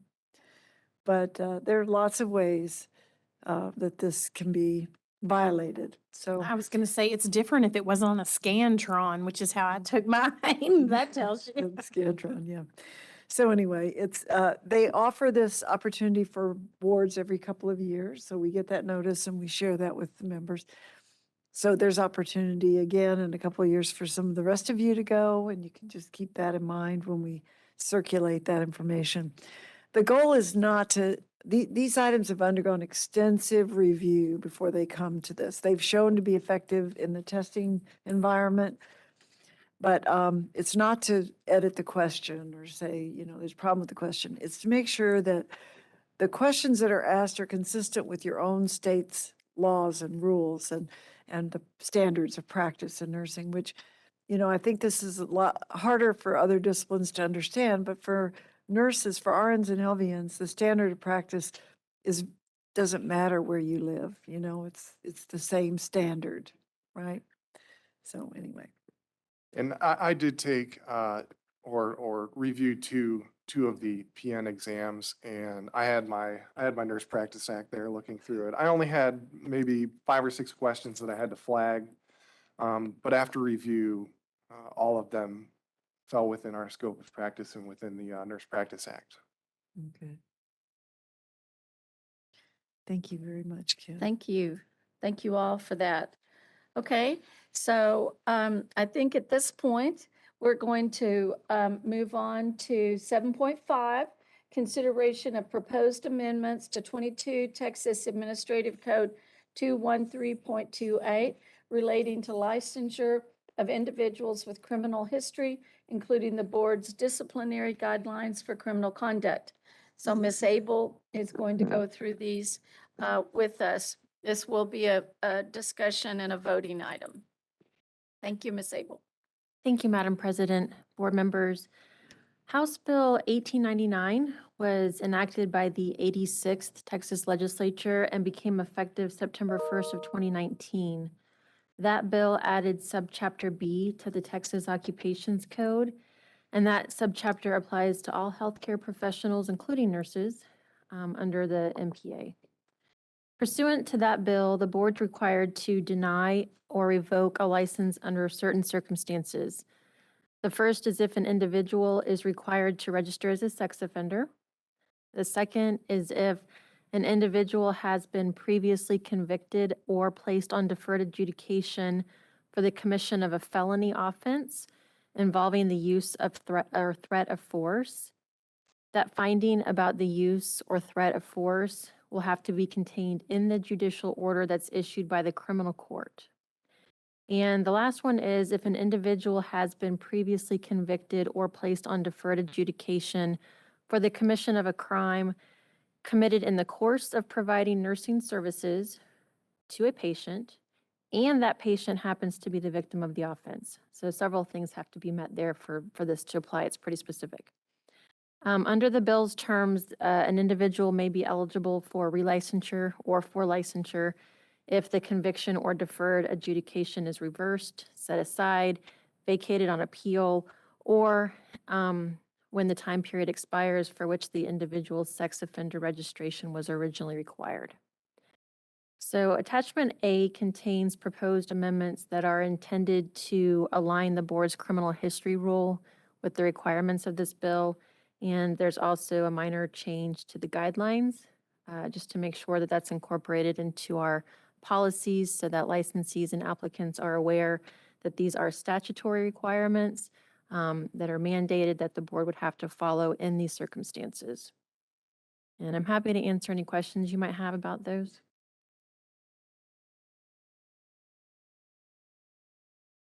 Any questions, board members? Okay, hearing none, could I have a motion, please? This is Kathy Lederhorn. I move to approve the proposed of amendments to 22 Texas Administrative Code 213.28 relating to licensures of individuals with criminal history as set out in Attachment A, with authority for the General Counsel to make editorial changes as necessary to clarify rule and board intent and to comply with the formatting requirements of the Texas Register. If no negative comments and no requests for a public hearing are received, move to adopt the amendments to 22 Texas Administrative Code 213.28 relating to licensure of individuals with criminal history as proposed. Thank you. A second? This is Maisie Jamison, I second. Thank you. So I have a motion and a second. If there's no other discussion, we'll take a vote, and if you'll please vote in board docs. Dr. Edwards? This is Allison Edwards. I vote for. Carol Hawkins? Carol Hawkins, 4. Maisie Jamison? Maisie Jamison, 4. Ken Johnson? Ken Johnson, 4. Kathy Lederhorn? Kathy Lederhorn, 4. David Saucedo? David Saucedo, 4. Dr. Sharp? Tyrone Sharp, 4. Kathy Ship, myself, 4. Rick Williams? Rick Williams, 4. And Kim Wright. Kim Wright, 4. Thank you, and the motion passes.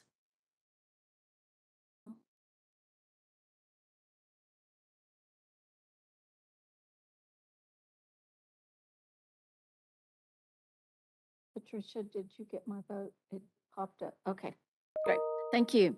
So next on the agenda is item 7.6, consideration of proposed amendments to 22 Texas Administrative Code 217.5 relating to temporary license and endorsement. Ms. Abel? Thank you, Madam President. Board members, in February of 2018, the board adopted rule amendments to Rule 217.2. Those rule amendments established requirements for individuals who had graduated from out-of-state nursing education programs that were not substantially equivalent to nursing education programs in Texas. The rule established a pathway for licensure for those graduates and also for graduates of clinical competency programs. And as you'll recall, those rules were the result of directives from the Sunset Advisory Commission, which were codified in the MPA Section 301.157 and House Bill 2950, and that became effective in 2017. And Rule 217.2 is the board's rule for initial licensure by exam. The proposed amendments that are in your packets now apply to Board Rule 217.5, and that is the board's rule for initial licensure by endorsement. The proposed amendments in your packet are consistent with those that have already been proposed and adopted by this board in 2018. They also provide pathways for licensure for students who have graduated from nursing programs outside of Texas, but that do not have substantially equivalent standards to nursing education programs in this state, as well as for graduates of clinical competency programs. The only difference that I want to draw your attention to between the two rules is in paragraph F of this packet that you have.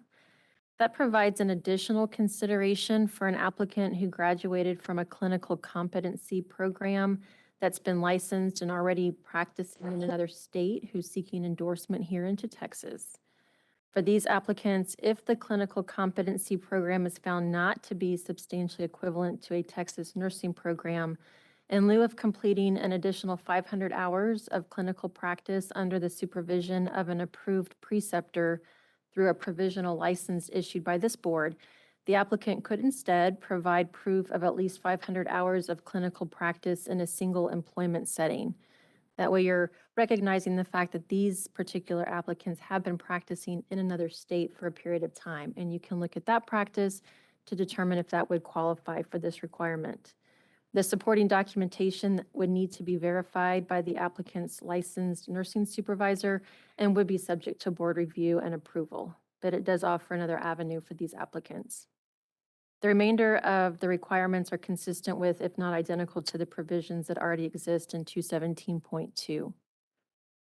And I'm happy to answer any questions you might have for me about this. Madam President, this is Kathy Lederhorn. How many applicants do we get from these different types? I mean, I think of the RN in California that's only allowed to practice in California with the are those nurses coming in to our state and saying, no, I'm an RN in California, I'm an RN here? Very few. It's not a big program, but it continues to be offered in California. They sign a release form. Yes, Program. They can only practice in California. yes. It's only one school that does this. Oh, you're kidding. Oh, I didn't realize that. We do get some applications from Florida and other states where the programs do not meet the same requirements here, and those are reviewed by our education consultants. And then I think we've had our first applicant from Excelsior, who is an endorsement applicant, not an applicant by exam, but an endorsement applicant. And so that would be the first time that that's happened since 2017. Okay, thank you. Can I get a motion on agenda item 7.6? This is Allison Edwards. I move to approve the proposal of amendments to 22 Texas Administrative Code 217.5 relating to temporary license and endorsement as set out in Attachment A, with authority for the General Counsel to make editorial changes as necessary to clarify rule and board intent and to comply with formatting requirements of the Texas Register. If no negative comments and no request for a public hearing are received, move to adopt the amendments to 22 Texas Administrative Code 217.5 relating to temporary license and endorsement as proposed. Thank you. And do I have a second? This is Maisie Jamison, I second. Thank you. Having a motion and a second, we'll now take a vote. Dr. Edwards? This is Allison Edwards, 4. Thank you. Carol Hawkins? Carol Hawkins, 4. Maisie Jamison? Maisie Jamison, 4. Ken Johnson? Ken Johnson, 4. Kathy Lederhorn? Kathy Lederhorn, 4. David Saucedo? David Salcedo, 4.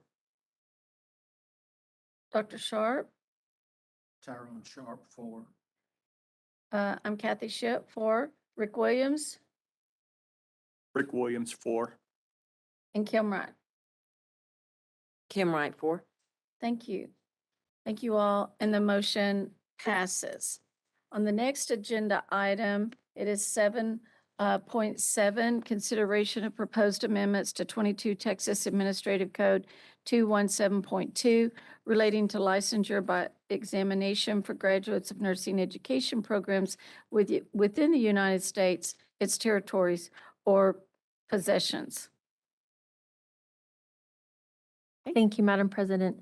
So when staff was reviewing the rule that you just voted on, for consistency, we found a couple of typographical errors that needed to be corrected. So the amendments to this rule are strictly non-substantive in nature. They correct typographical errors and editorial issues within the text to make it consistent and make it read the way it's supposed to.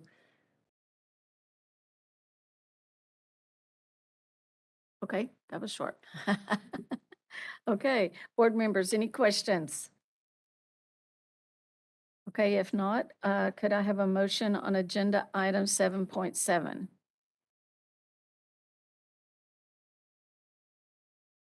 Mr. This is- Williams? Oh, Madam President, Oh, you're not on. sorry. Here we go.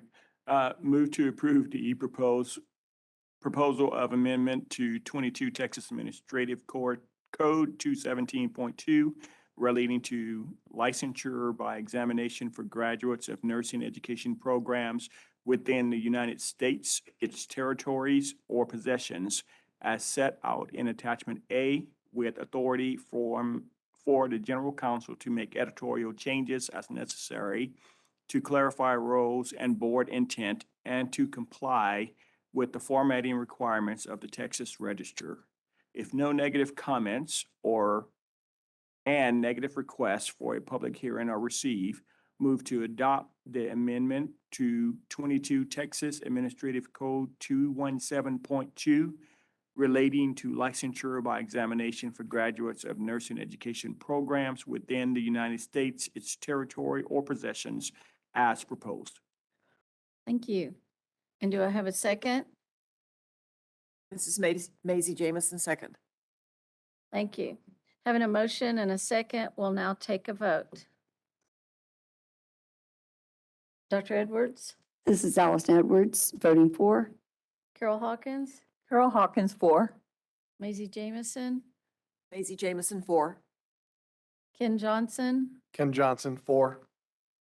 Kathy Lederhorn, Kathy Lederhorn, 4. David Sosedo, David Tosello, 4. Dr. Sharp, Tyrone Sharp, 4. I'm Kathy Shep, 4. Rick Williams, Rick Williams, 4. and Kim Wright. Kim Wright, 4. Thank you. So the motion passes. Thank you. Thank you, Ms. Abel.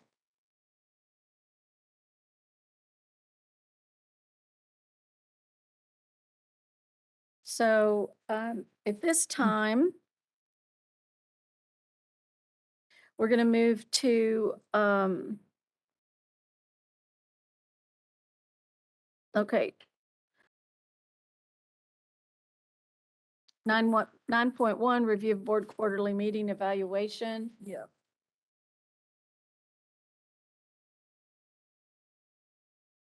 And so, it's almost 2:30. I'm not going to read over these, but I'm going to talk about them kind of generally. So we can continue on. I only got responses from 8, and in general, we have that everyone is pretty much supportive of the agenda and it being clear. What a great job the staff does. They call out Patricia in particular. The staff provides it for us so well. Members are prepared. And Dr. Edwards and Mr. Salcedo were very well prepared in discussions of the new programs. The statement, they appreciate the research and preparation all the members put in and how serious they take the responsibility of the position. And I think that just talks well of our group coming prepared. Reports were clear and contained needed information. They're always like that. The staff is always doing an exceptional job. They help us do our job. We avoided getting into administrative management details. Kathy Ship, ability to keep discussions on track is stellar. I'm kind of a slave driver at times and trying to keep us on time, and the staff knowledge and info provided to the board helps us do our job. A lot of information to cover. Audio in the room band with issues. Encourage new programs to physically attend meetings.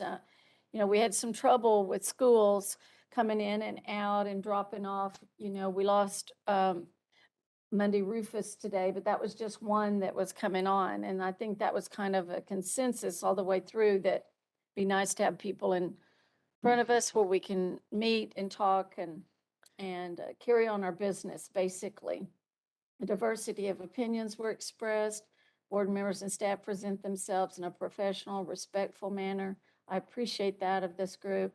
Chair guided the meeting effectively and members participated responsibly. So I do try to keep us on track and I appreciate your comments. Future issues were identified. So in this one, address of staffing issues was very informative, looking forward to the move to the new building, connectability of speakers, not at the meeting, efficiency to connect and ability to hear them without them intermittently breaking up, thus unable to hear the speaker, get a clear understanding of their presentation. So it was just those IT issues that, I mean, it's really not our fault, but just having them here in person. 12 were present, 9 in person, 2 virtual. ADM position was not being filled, and we have Dr. Sharp now, so we've got that. We have 13 members, and we love that. Meeting began and ended on time. Just some IT issues with that. Another statement, hybrid format poses inconsistent, unavoidable issues. The meeting room was conducive to work, very cold. Can't wait for new building. Burr. Cold as a frog. I had no idea, but apparently they are. So that made me laugh when I was writing that. Is that you? Are you cold as a frog? Cold room per usual. Miscellaneous suggestions. Looking forward to having all members here in person. Yes, this, it's just great to be able to do that. And this time, see, we're still 3 this time. Programs should be in person. If possible, please encourage anyone wishing to present to travel to Austin. If the majority of the board is present, then the guests should be in person as well. All presenters need to appear. So, I mean, it was, I get these from everybody, whoever turns them in, and I just type in exactly how it was worded or what it said. So it's pretty much Yes. I mean, there may be special situations where somebody has been exposed or is sick and they can't really appear and we wouldn't want them to. But for the most part, we are going to tell them we want them to be here. I think it's just good for them too. They're frustrated. They're trying to get it worked out. For months now, we've had people running office to office, trying to get it in and out. Then we can't hear them and they're cutting. I mean, it's just,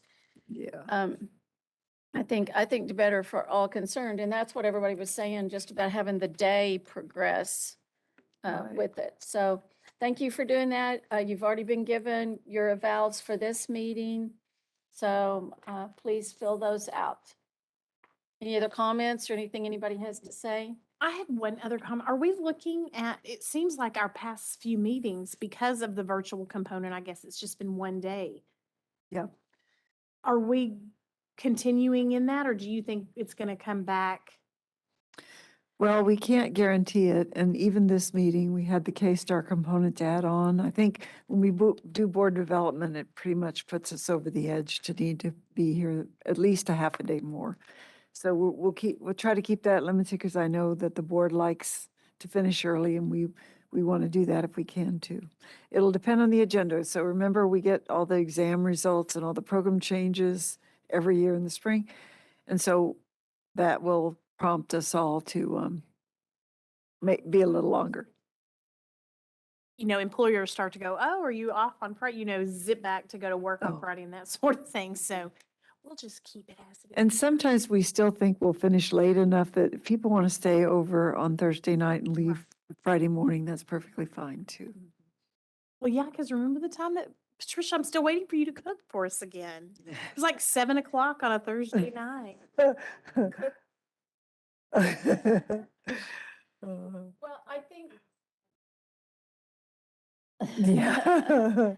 I think also the fact that, when we have to turn in these reservations, and that was my whole thing. Well, I could have gone out at 9 o'clock tonight, but my room is already, I mean, we don't get all of this decided until it gets close. And so the reservation issue, makes it a problem. Will we be doing reservations on our own from here on out? Is that how it's would prefer to be? I don't know who. I will say, as someone that Sheraton is upping their game, valet is back. I didn't even think valet was back. I was pulling everything. The valet guy came up and goes, "Are you not?" Oh, okay. Didn't even know. They are redoing it. It was really clean. My food was good. So I'm not a paid spokesman for the Sheraton, but they are. I think they've heard some of the complaints. So We still have some issues with people canceling late and, we have to pay for it and other things. So I think our thoughts are, talking to other boards, they have their own, members get their own rooms. And the beauty of that is that you can find a few rooms at the state rate in one place, but you're not going to find 13 rooms. And so that's one of the reasons to do that, is that people can be in the geographic area of the new offices or whatever.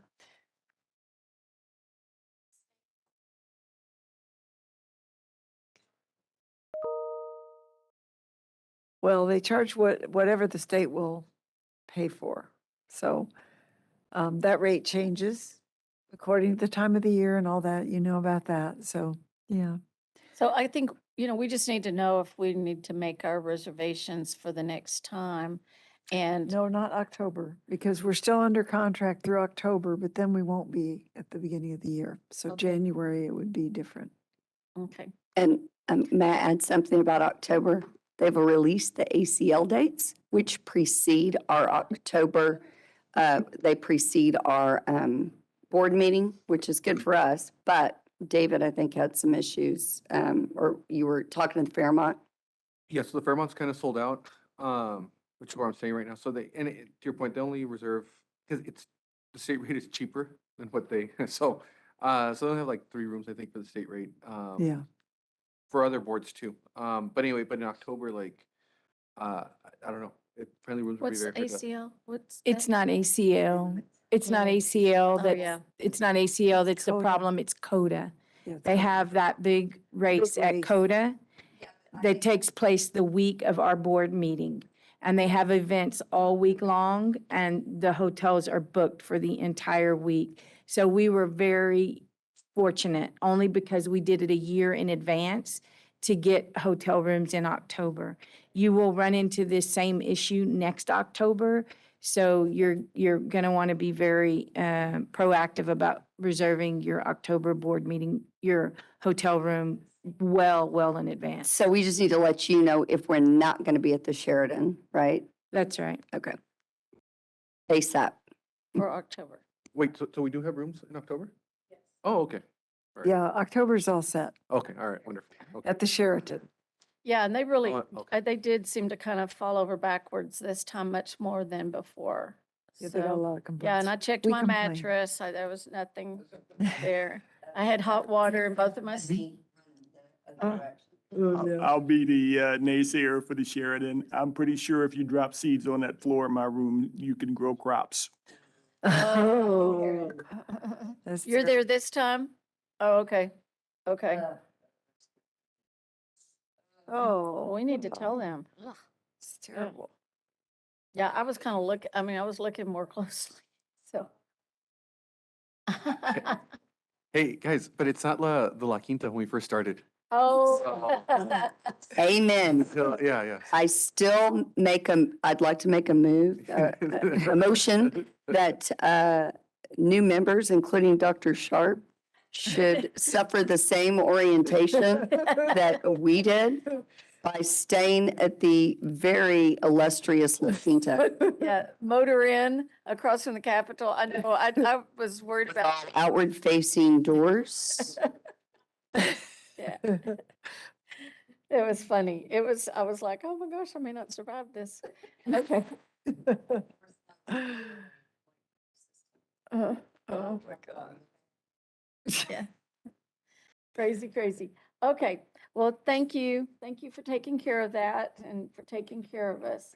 All right, I've got the wrong mouse. Okay, here we go. So we've got 9.2, more information only, board meeting eligibility, disciplinary committee meeting, and informal. Just reminding you that informal, we only need 1 observation per 3 of the quarter, and it starts January, February, March, April, May, June, that's how those need to be. We don't need you to sign up. There's only 1 person per 3-month block, so that'd be 4 in a year. And then the eligibility dates and all are on there. So are you sending out I don't know, what did you do last time? We did something that was like similar to Survey Monkey or Sign Up. It was Yeah. Sign Up Sign Up something or Genius, another. something. We'll do something along those lines, that'll probably go out mid-September for board members to sign up, and then we'll present it at October for, approval. Okay. On the informals, are we doing those virtually or live? Virtual as of right now. Okay, They're virtual. that's And- what Kim had said, and I think it's good for everyone to know that, if And you then- can't physically be here. And the nurse and their representative are also on screen, so we didn't start that way, but now we are there. So are the participants coming, they're virtual Yes. also? And E&D is in person. We have a lot of people appear here and, Do, oh, it depends on where we are. No, we're not doing it Yeah. upstairs anymore, but so another, August we'll be here. are there, Madam President, are there any members who haven't done informals that you want to do informals before more tenured members sub in? I think everybody has done informals. I was supposed to do one and Carol traded for me this September. I mean, it was just where we were so we've got October, November, and December. I think I needed someone for October, November, and December this year, which I could probably do one of those. You could do it? Okay, and you can look and just, if you'll tell Patricia which one you're going to do of those. Patricia, you can slot me for an informal also, please. It's One a one a quarter. Just one person on a quarter. So you just probably need to pick a quarter and tell her, instead of her trying to pick it out.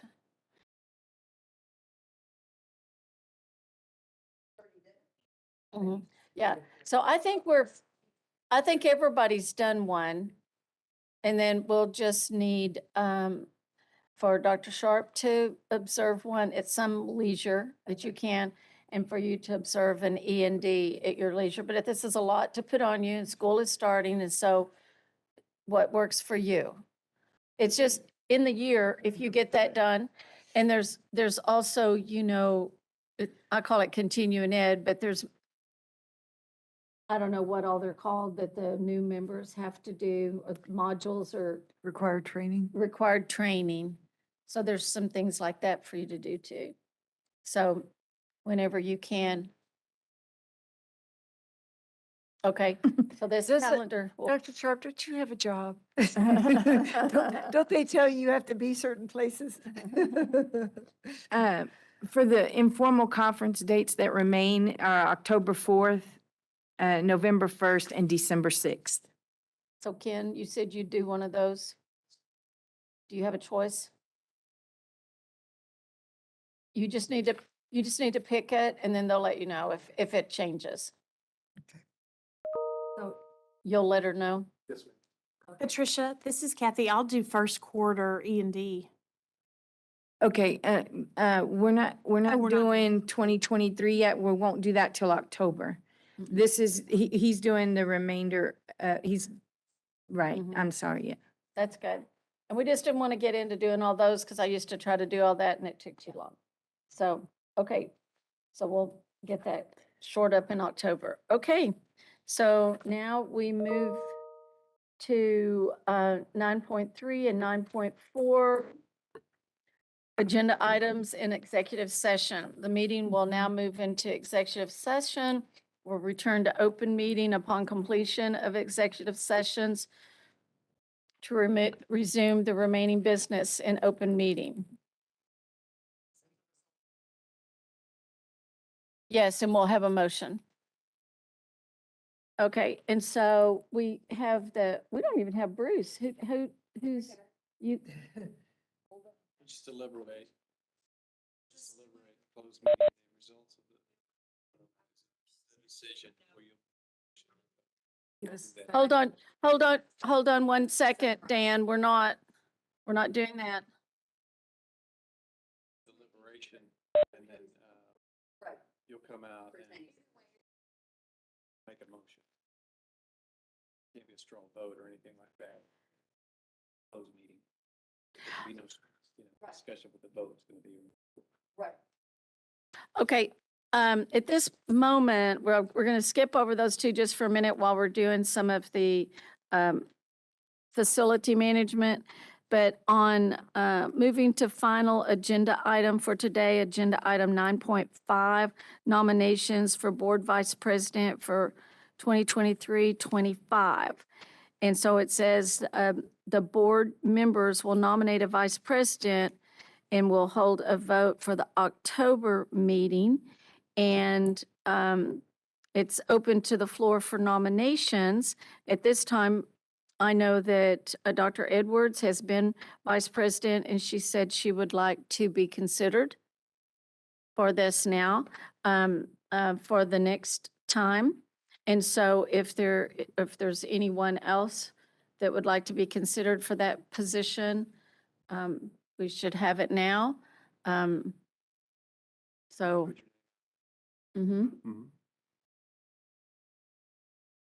okay.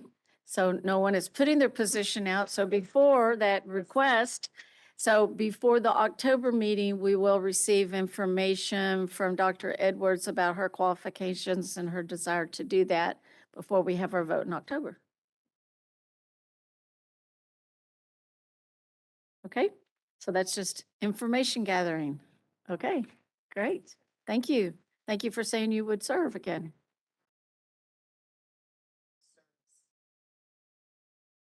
Oh. Yeah, COVID was 2 years. Yes. Okay. Thank you for that.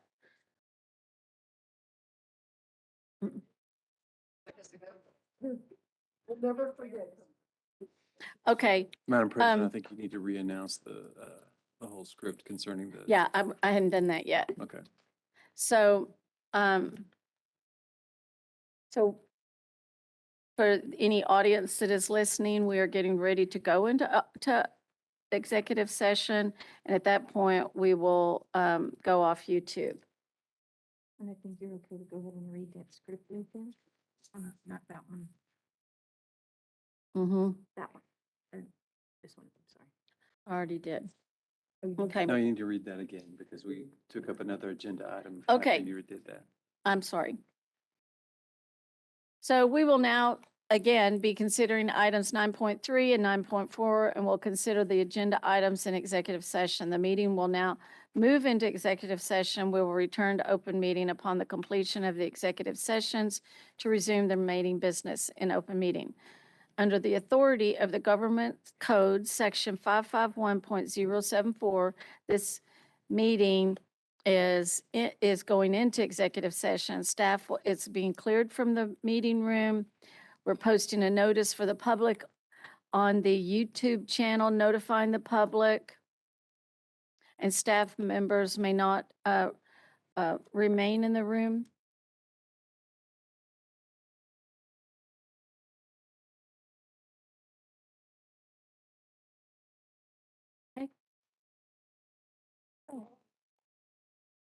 Okay.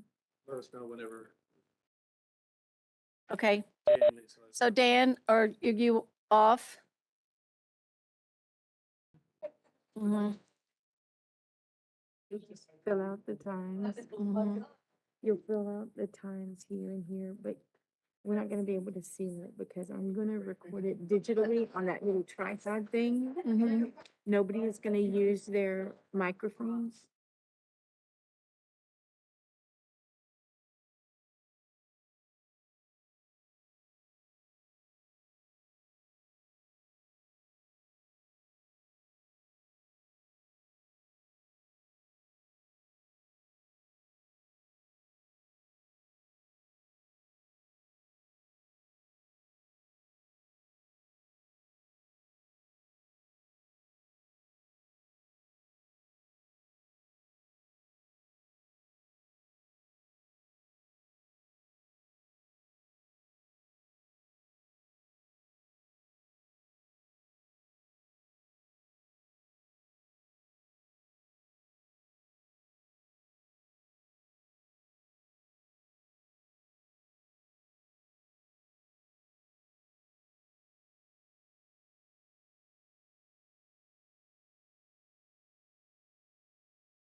Okay, hello, everyone.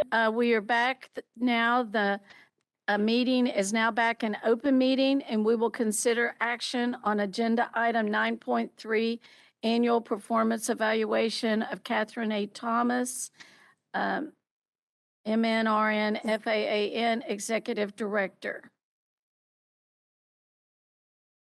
Dr. Edwards?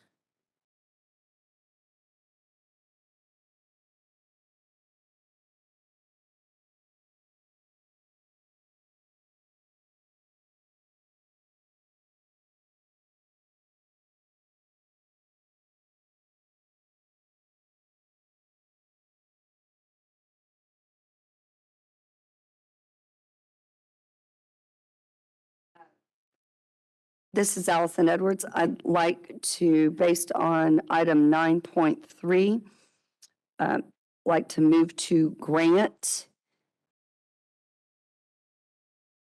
80 hours and 10 days of administrative leave time due to exceptional work as Executive Director of the Texas Board of Nursing to Ms. Thomas. Thank you for that motion. Do I have a second? This is Rick Williams, I second. Thank you. So just as discussion, we as a board feel that we have an excellent executive officer, and we all think that she has done an amazing job. It's been a trying year, and she's a great leader leading us into a new building and many new initiatives for the board. And so having a motion and a second, we'll take a vote now.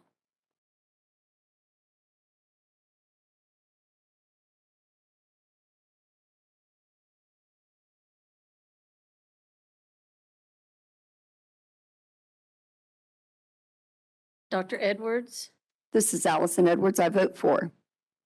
Carol Hawkins, This is Carol Hawkins for. Maisie Jamison, This is Maisie Jamison, 4. Ken Johnson, This is Ken Johnson, 4. Kathy Lederhorn, Kathy Lederhorn, 4. David Saucedo, David's also 4. Dr. Sharp, Dr. Sharp, 4. Kathy Ship, that's myself, 4. Rick Williams, Rick Williams, 4. and Kim Wright.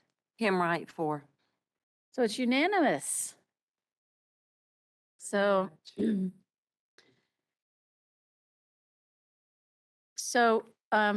as a board, we talked about some things that we think as a group that for the board self-evaluation that we could improve on, and we're going to write some of those things down to present to you. And then anything else that we felt, and Allison has those things. One of the things that we felt in looking at the evaluation, some of the wording of some of the items, we didn't know if that actually measured what we were wanting to measure. And we think that for next year, we might want to change some of the wording on some of the questions. Now you're talking about the Executive Director, Mm-hmm, but also mm-hmm, for the Board of Health as well. mm-hmm, For mm-hmm. both. But on the, can I Sure. chime in? Mm-hmm. So on the board eval, what we're proposing is that, for us to, we had discussion items on 2 areas where the board ranked ourselves lower. Some good productive discussion about that. And what we thought was it's time for another board retreat. And we thought the focus of the board retreat, well, one of the objectives of the board retreat is really to welcome the new board members and have a more collegial, collaborative relationship with them, and board retreats function in that capacity. But then also to take a harder look at the wording of our survey, looking at the criteria to see if we're measuring we're measuring ourselves and wording the criteria in a way that really presents us, our objectives most effectively. So we'd like that to be the focus of the board retreat, not just embracing our new members, but and developing a relationship with them, but to also review the survey, refine the survey to make sure we're measuring our effectiveness. So we'll take over that. I think on the executive director, we want to make sure it's within the confines of legal. But we had some words that I think where, 100% of the board didn't agree on. And again, we've done this before where we revised a couple of words. Yeah. So I can make recommendations on those words. I can redline it, let legal look at it, let you look at it. Okay. See if we're still within the scope of what needs to be measured for your role. Okay, great. So I'm happy to do that.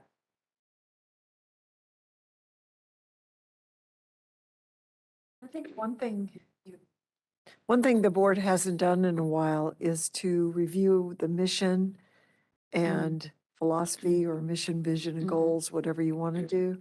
So you might want to take that opportunity, if not in this forum, at some point during the year, to have a development session where you talk about these things and see if you want to make changes. I think that would be great at a board retreat as well. Okay.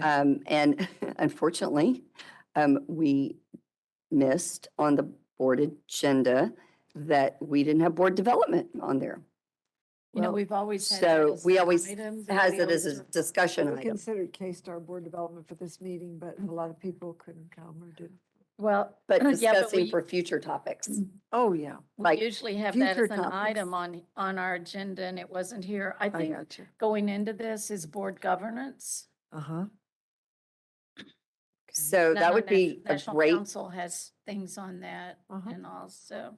that'd be a great retreat. We look at Okay. our effectiveness as a board, we look at the mission and the vision of the board, and that's the whole retreat. Okay. Mission, vision. Okay. I have Great. a question. I don't know if it's even possible at all, but do with budgets and this and that and shortfall and stuff. But the State Bar of Texas, when they meet their board, they once a year just hop around the state, and they have their meetings. They literally were just in El Paso, the state bar, and they had they had their board meeting and they had this big old thing and blah blah blah. I'm not saying we're like the state bar; it's a little bit different, but is that something we could even consider, like meetings offsite? We used to do them. They're very expensive to do expensive, because we okay. have to take everybody and all of our stuff and Okay. go to another site and rent a space and do all those things. So, I mean, we met. You met in Arlington, Lubbock met one in time. Temple, we met in Lubbock, we've met in all kinds of Met in places. San Antonio, met in Temple, wasn't it Temple? In Temple. And we used to meet every month, every other month. And because they cut all of our budgets, we had to cut back to quarterly. Now that that's become the norm for all the agencies to meet only quarterly. But of course, our board meets in some form every month with the E&D committee. So there's that. But yeah, the traveling thing, as budgets have gotten tighter and tighter, it's really hard to find the money for that. But I mean, we could see what it would cost but then everybody wants us to come see. So then you start getting, and this happened to us when we did it. Everybody started saying, but you don't come here and you don't come here. And they want you to come to the little places and the big places. So it's kind of hard to please everybody to come. But Well, if you come to El Paso, I would suggest we meet in Juarez. I don't know. Yeah, well, it was in David's backyard. I think maybe the bar has a little more money than we do. They're sort of quasi-governmental. What are they, Dusty? I don't know. They're not really like any of the other agencies. They're controlled by the judiciary. That's a little bit different. And they also have more money than we have, the judiciary. So, Madam President, may I bring up a couple of other topics that we discussed for input from Kathy about? We've been meeting virtually for a year and a half. But now that we're back live, besides the emphasis, which we brought up earlier in the meeting, of encouraging schools that are presenting, to be here live. We need that. We need that engagement. But besides that, looking at our board effectiveness as we evaluate ourselves, going back to our rule that allows a board member to miss 2 meetings, and then we start looking at that. So I think we probably, now that we're back in the groove and meeting live, maybe a friendly reminder. I'm not sure who that should come from, if it should come from our Kathy Ship as a friendly reminder to board members that now that we're back live, beginning January, we're going to really closely monitor this because again, we need everyone's engagement. So we discussed that as we looked at our evaluation of our own effectiveness. And then as we looked at the wording of the surveys and sort of some of the areas where we were marked ourselves down, we as a board really felt like there were 2 questions. One was about taking risks. And, when we're talking and discussing issues and items, we marked ourselves down on that. And we also, and that sort of dovetailed into another discussion about the proposals that we receive from schools. This is where the risk discussion comes in, and how in the past, when we've taken risk and we haven't granted approval to a school, we get motions, for example, that ask us to approve the school. And the educational consultants are held to these minimum criteria. But we felt like if we could ask the educational consultants to maybe, even though they have to be Switzerland and neutral and meet minimum requirements in terms of these schools, to give us a little more on the pros and cons when they come out with that summary of the schools. And maybe they could potentially word it objectively by saying, consider some smaller cohorts initially, or, we want to hear their concerns. They've been in the field, they've put their eyes on these schools and these programs, their facilities. We haven't. We've got a 600-page document to review. So we felt like if we could beef up those cons in a neutral or objective way that still supports them being objective, that would be so helpful. I don't know if that's possible, but that was sort of where our questions of taking risk come in, and maybe some misalignment of when we voted in the past as a board not to approve a school, and then later educational consultants will say, well, we really didn't feel like they were strong enough. Well, we didn't see that maybe on the pros and cons, or that wasn't real clear or transparent. But if you read 600-page document, you can find it. So maybe just a little more, if we could have a little more content in the cons. That's what we're really looking for. That would be great. Do try to go by the rule. Sometimes executive staff do it.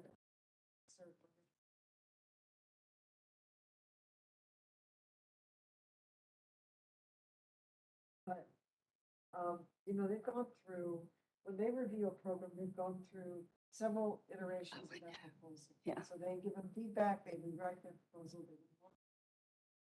Yeah. So, thank you, Dan. Can you hear me now? Okay, thank you. So, yeah, they have done that somewhat, but I'll try to talk to them about a little bit deeper analysis and more options, and perhaps they can come up with something. We're not asking for shortcuts, but when we're, we're not up there in the field seeing. Right. So Right, if okay. if they have a reluctance, or they're not going to endorse the program, or Yeah. maybe they say, okay, well, you meet minimum, but, we're not endorsing this program. They need to know that. Yeah, of course. And I know they're really advocating for these programs because they're paying for the application. So you're stuck in this situation. Advocate for them and help them, and we need more nurses. It's all important, but at the same time.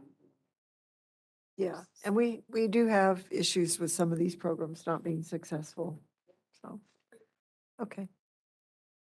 Got it.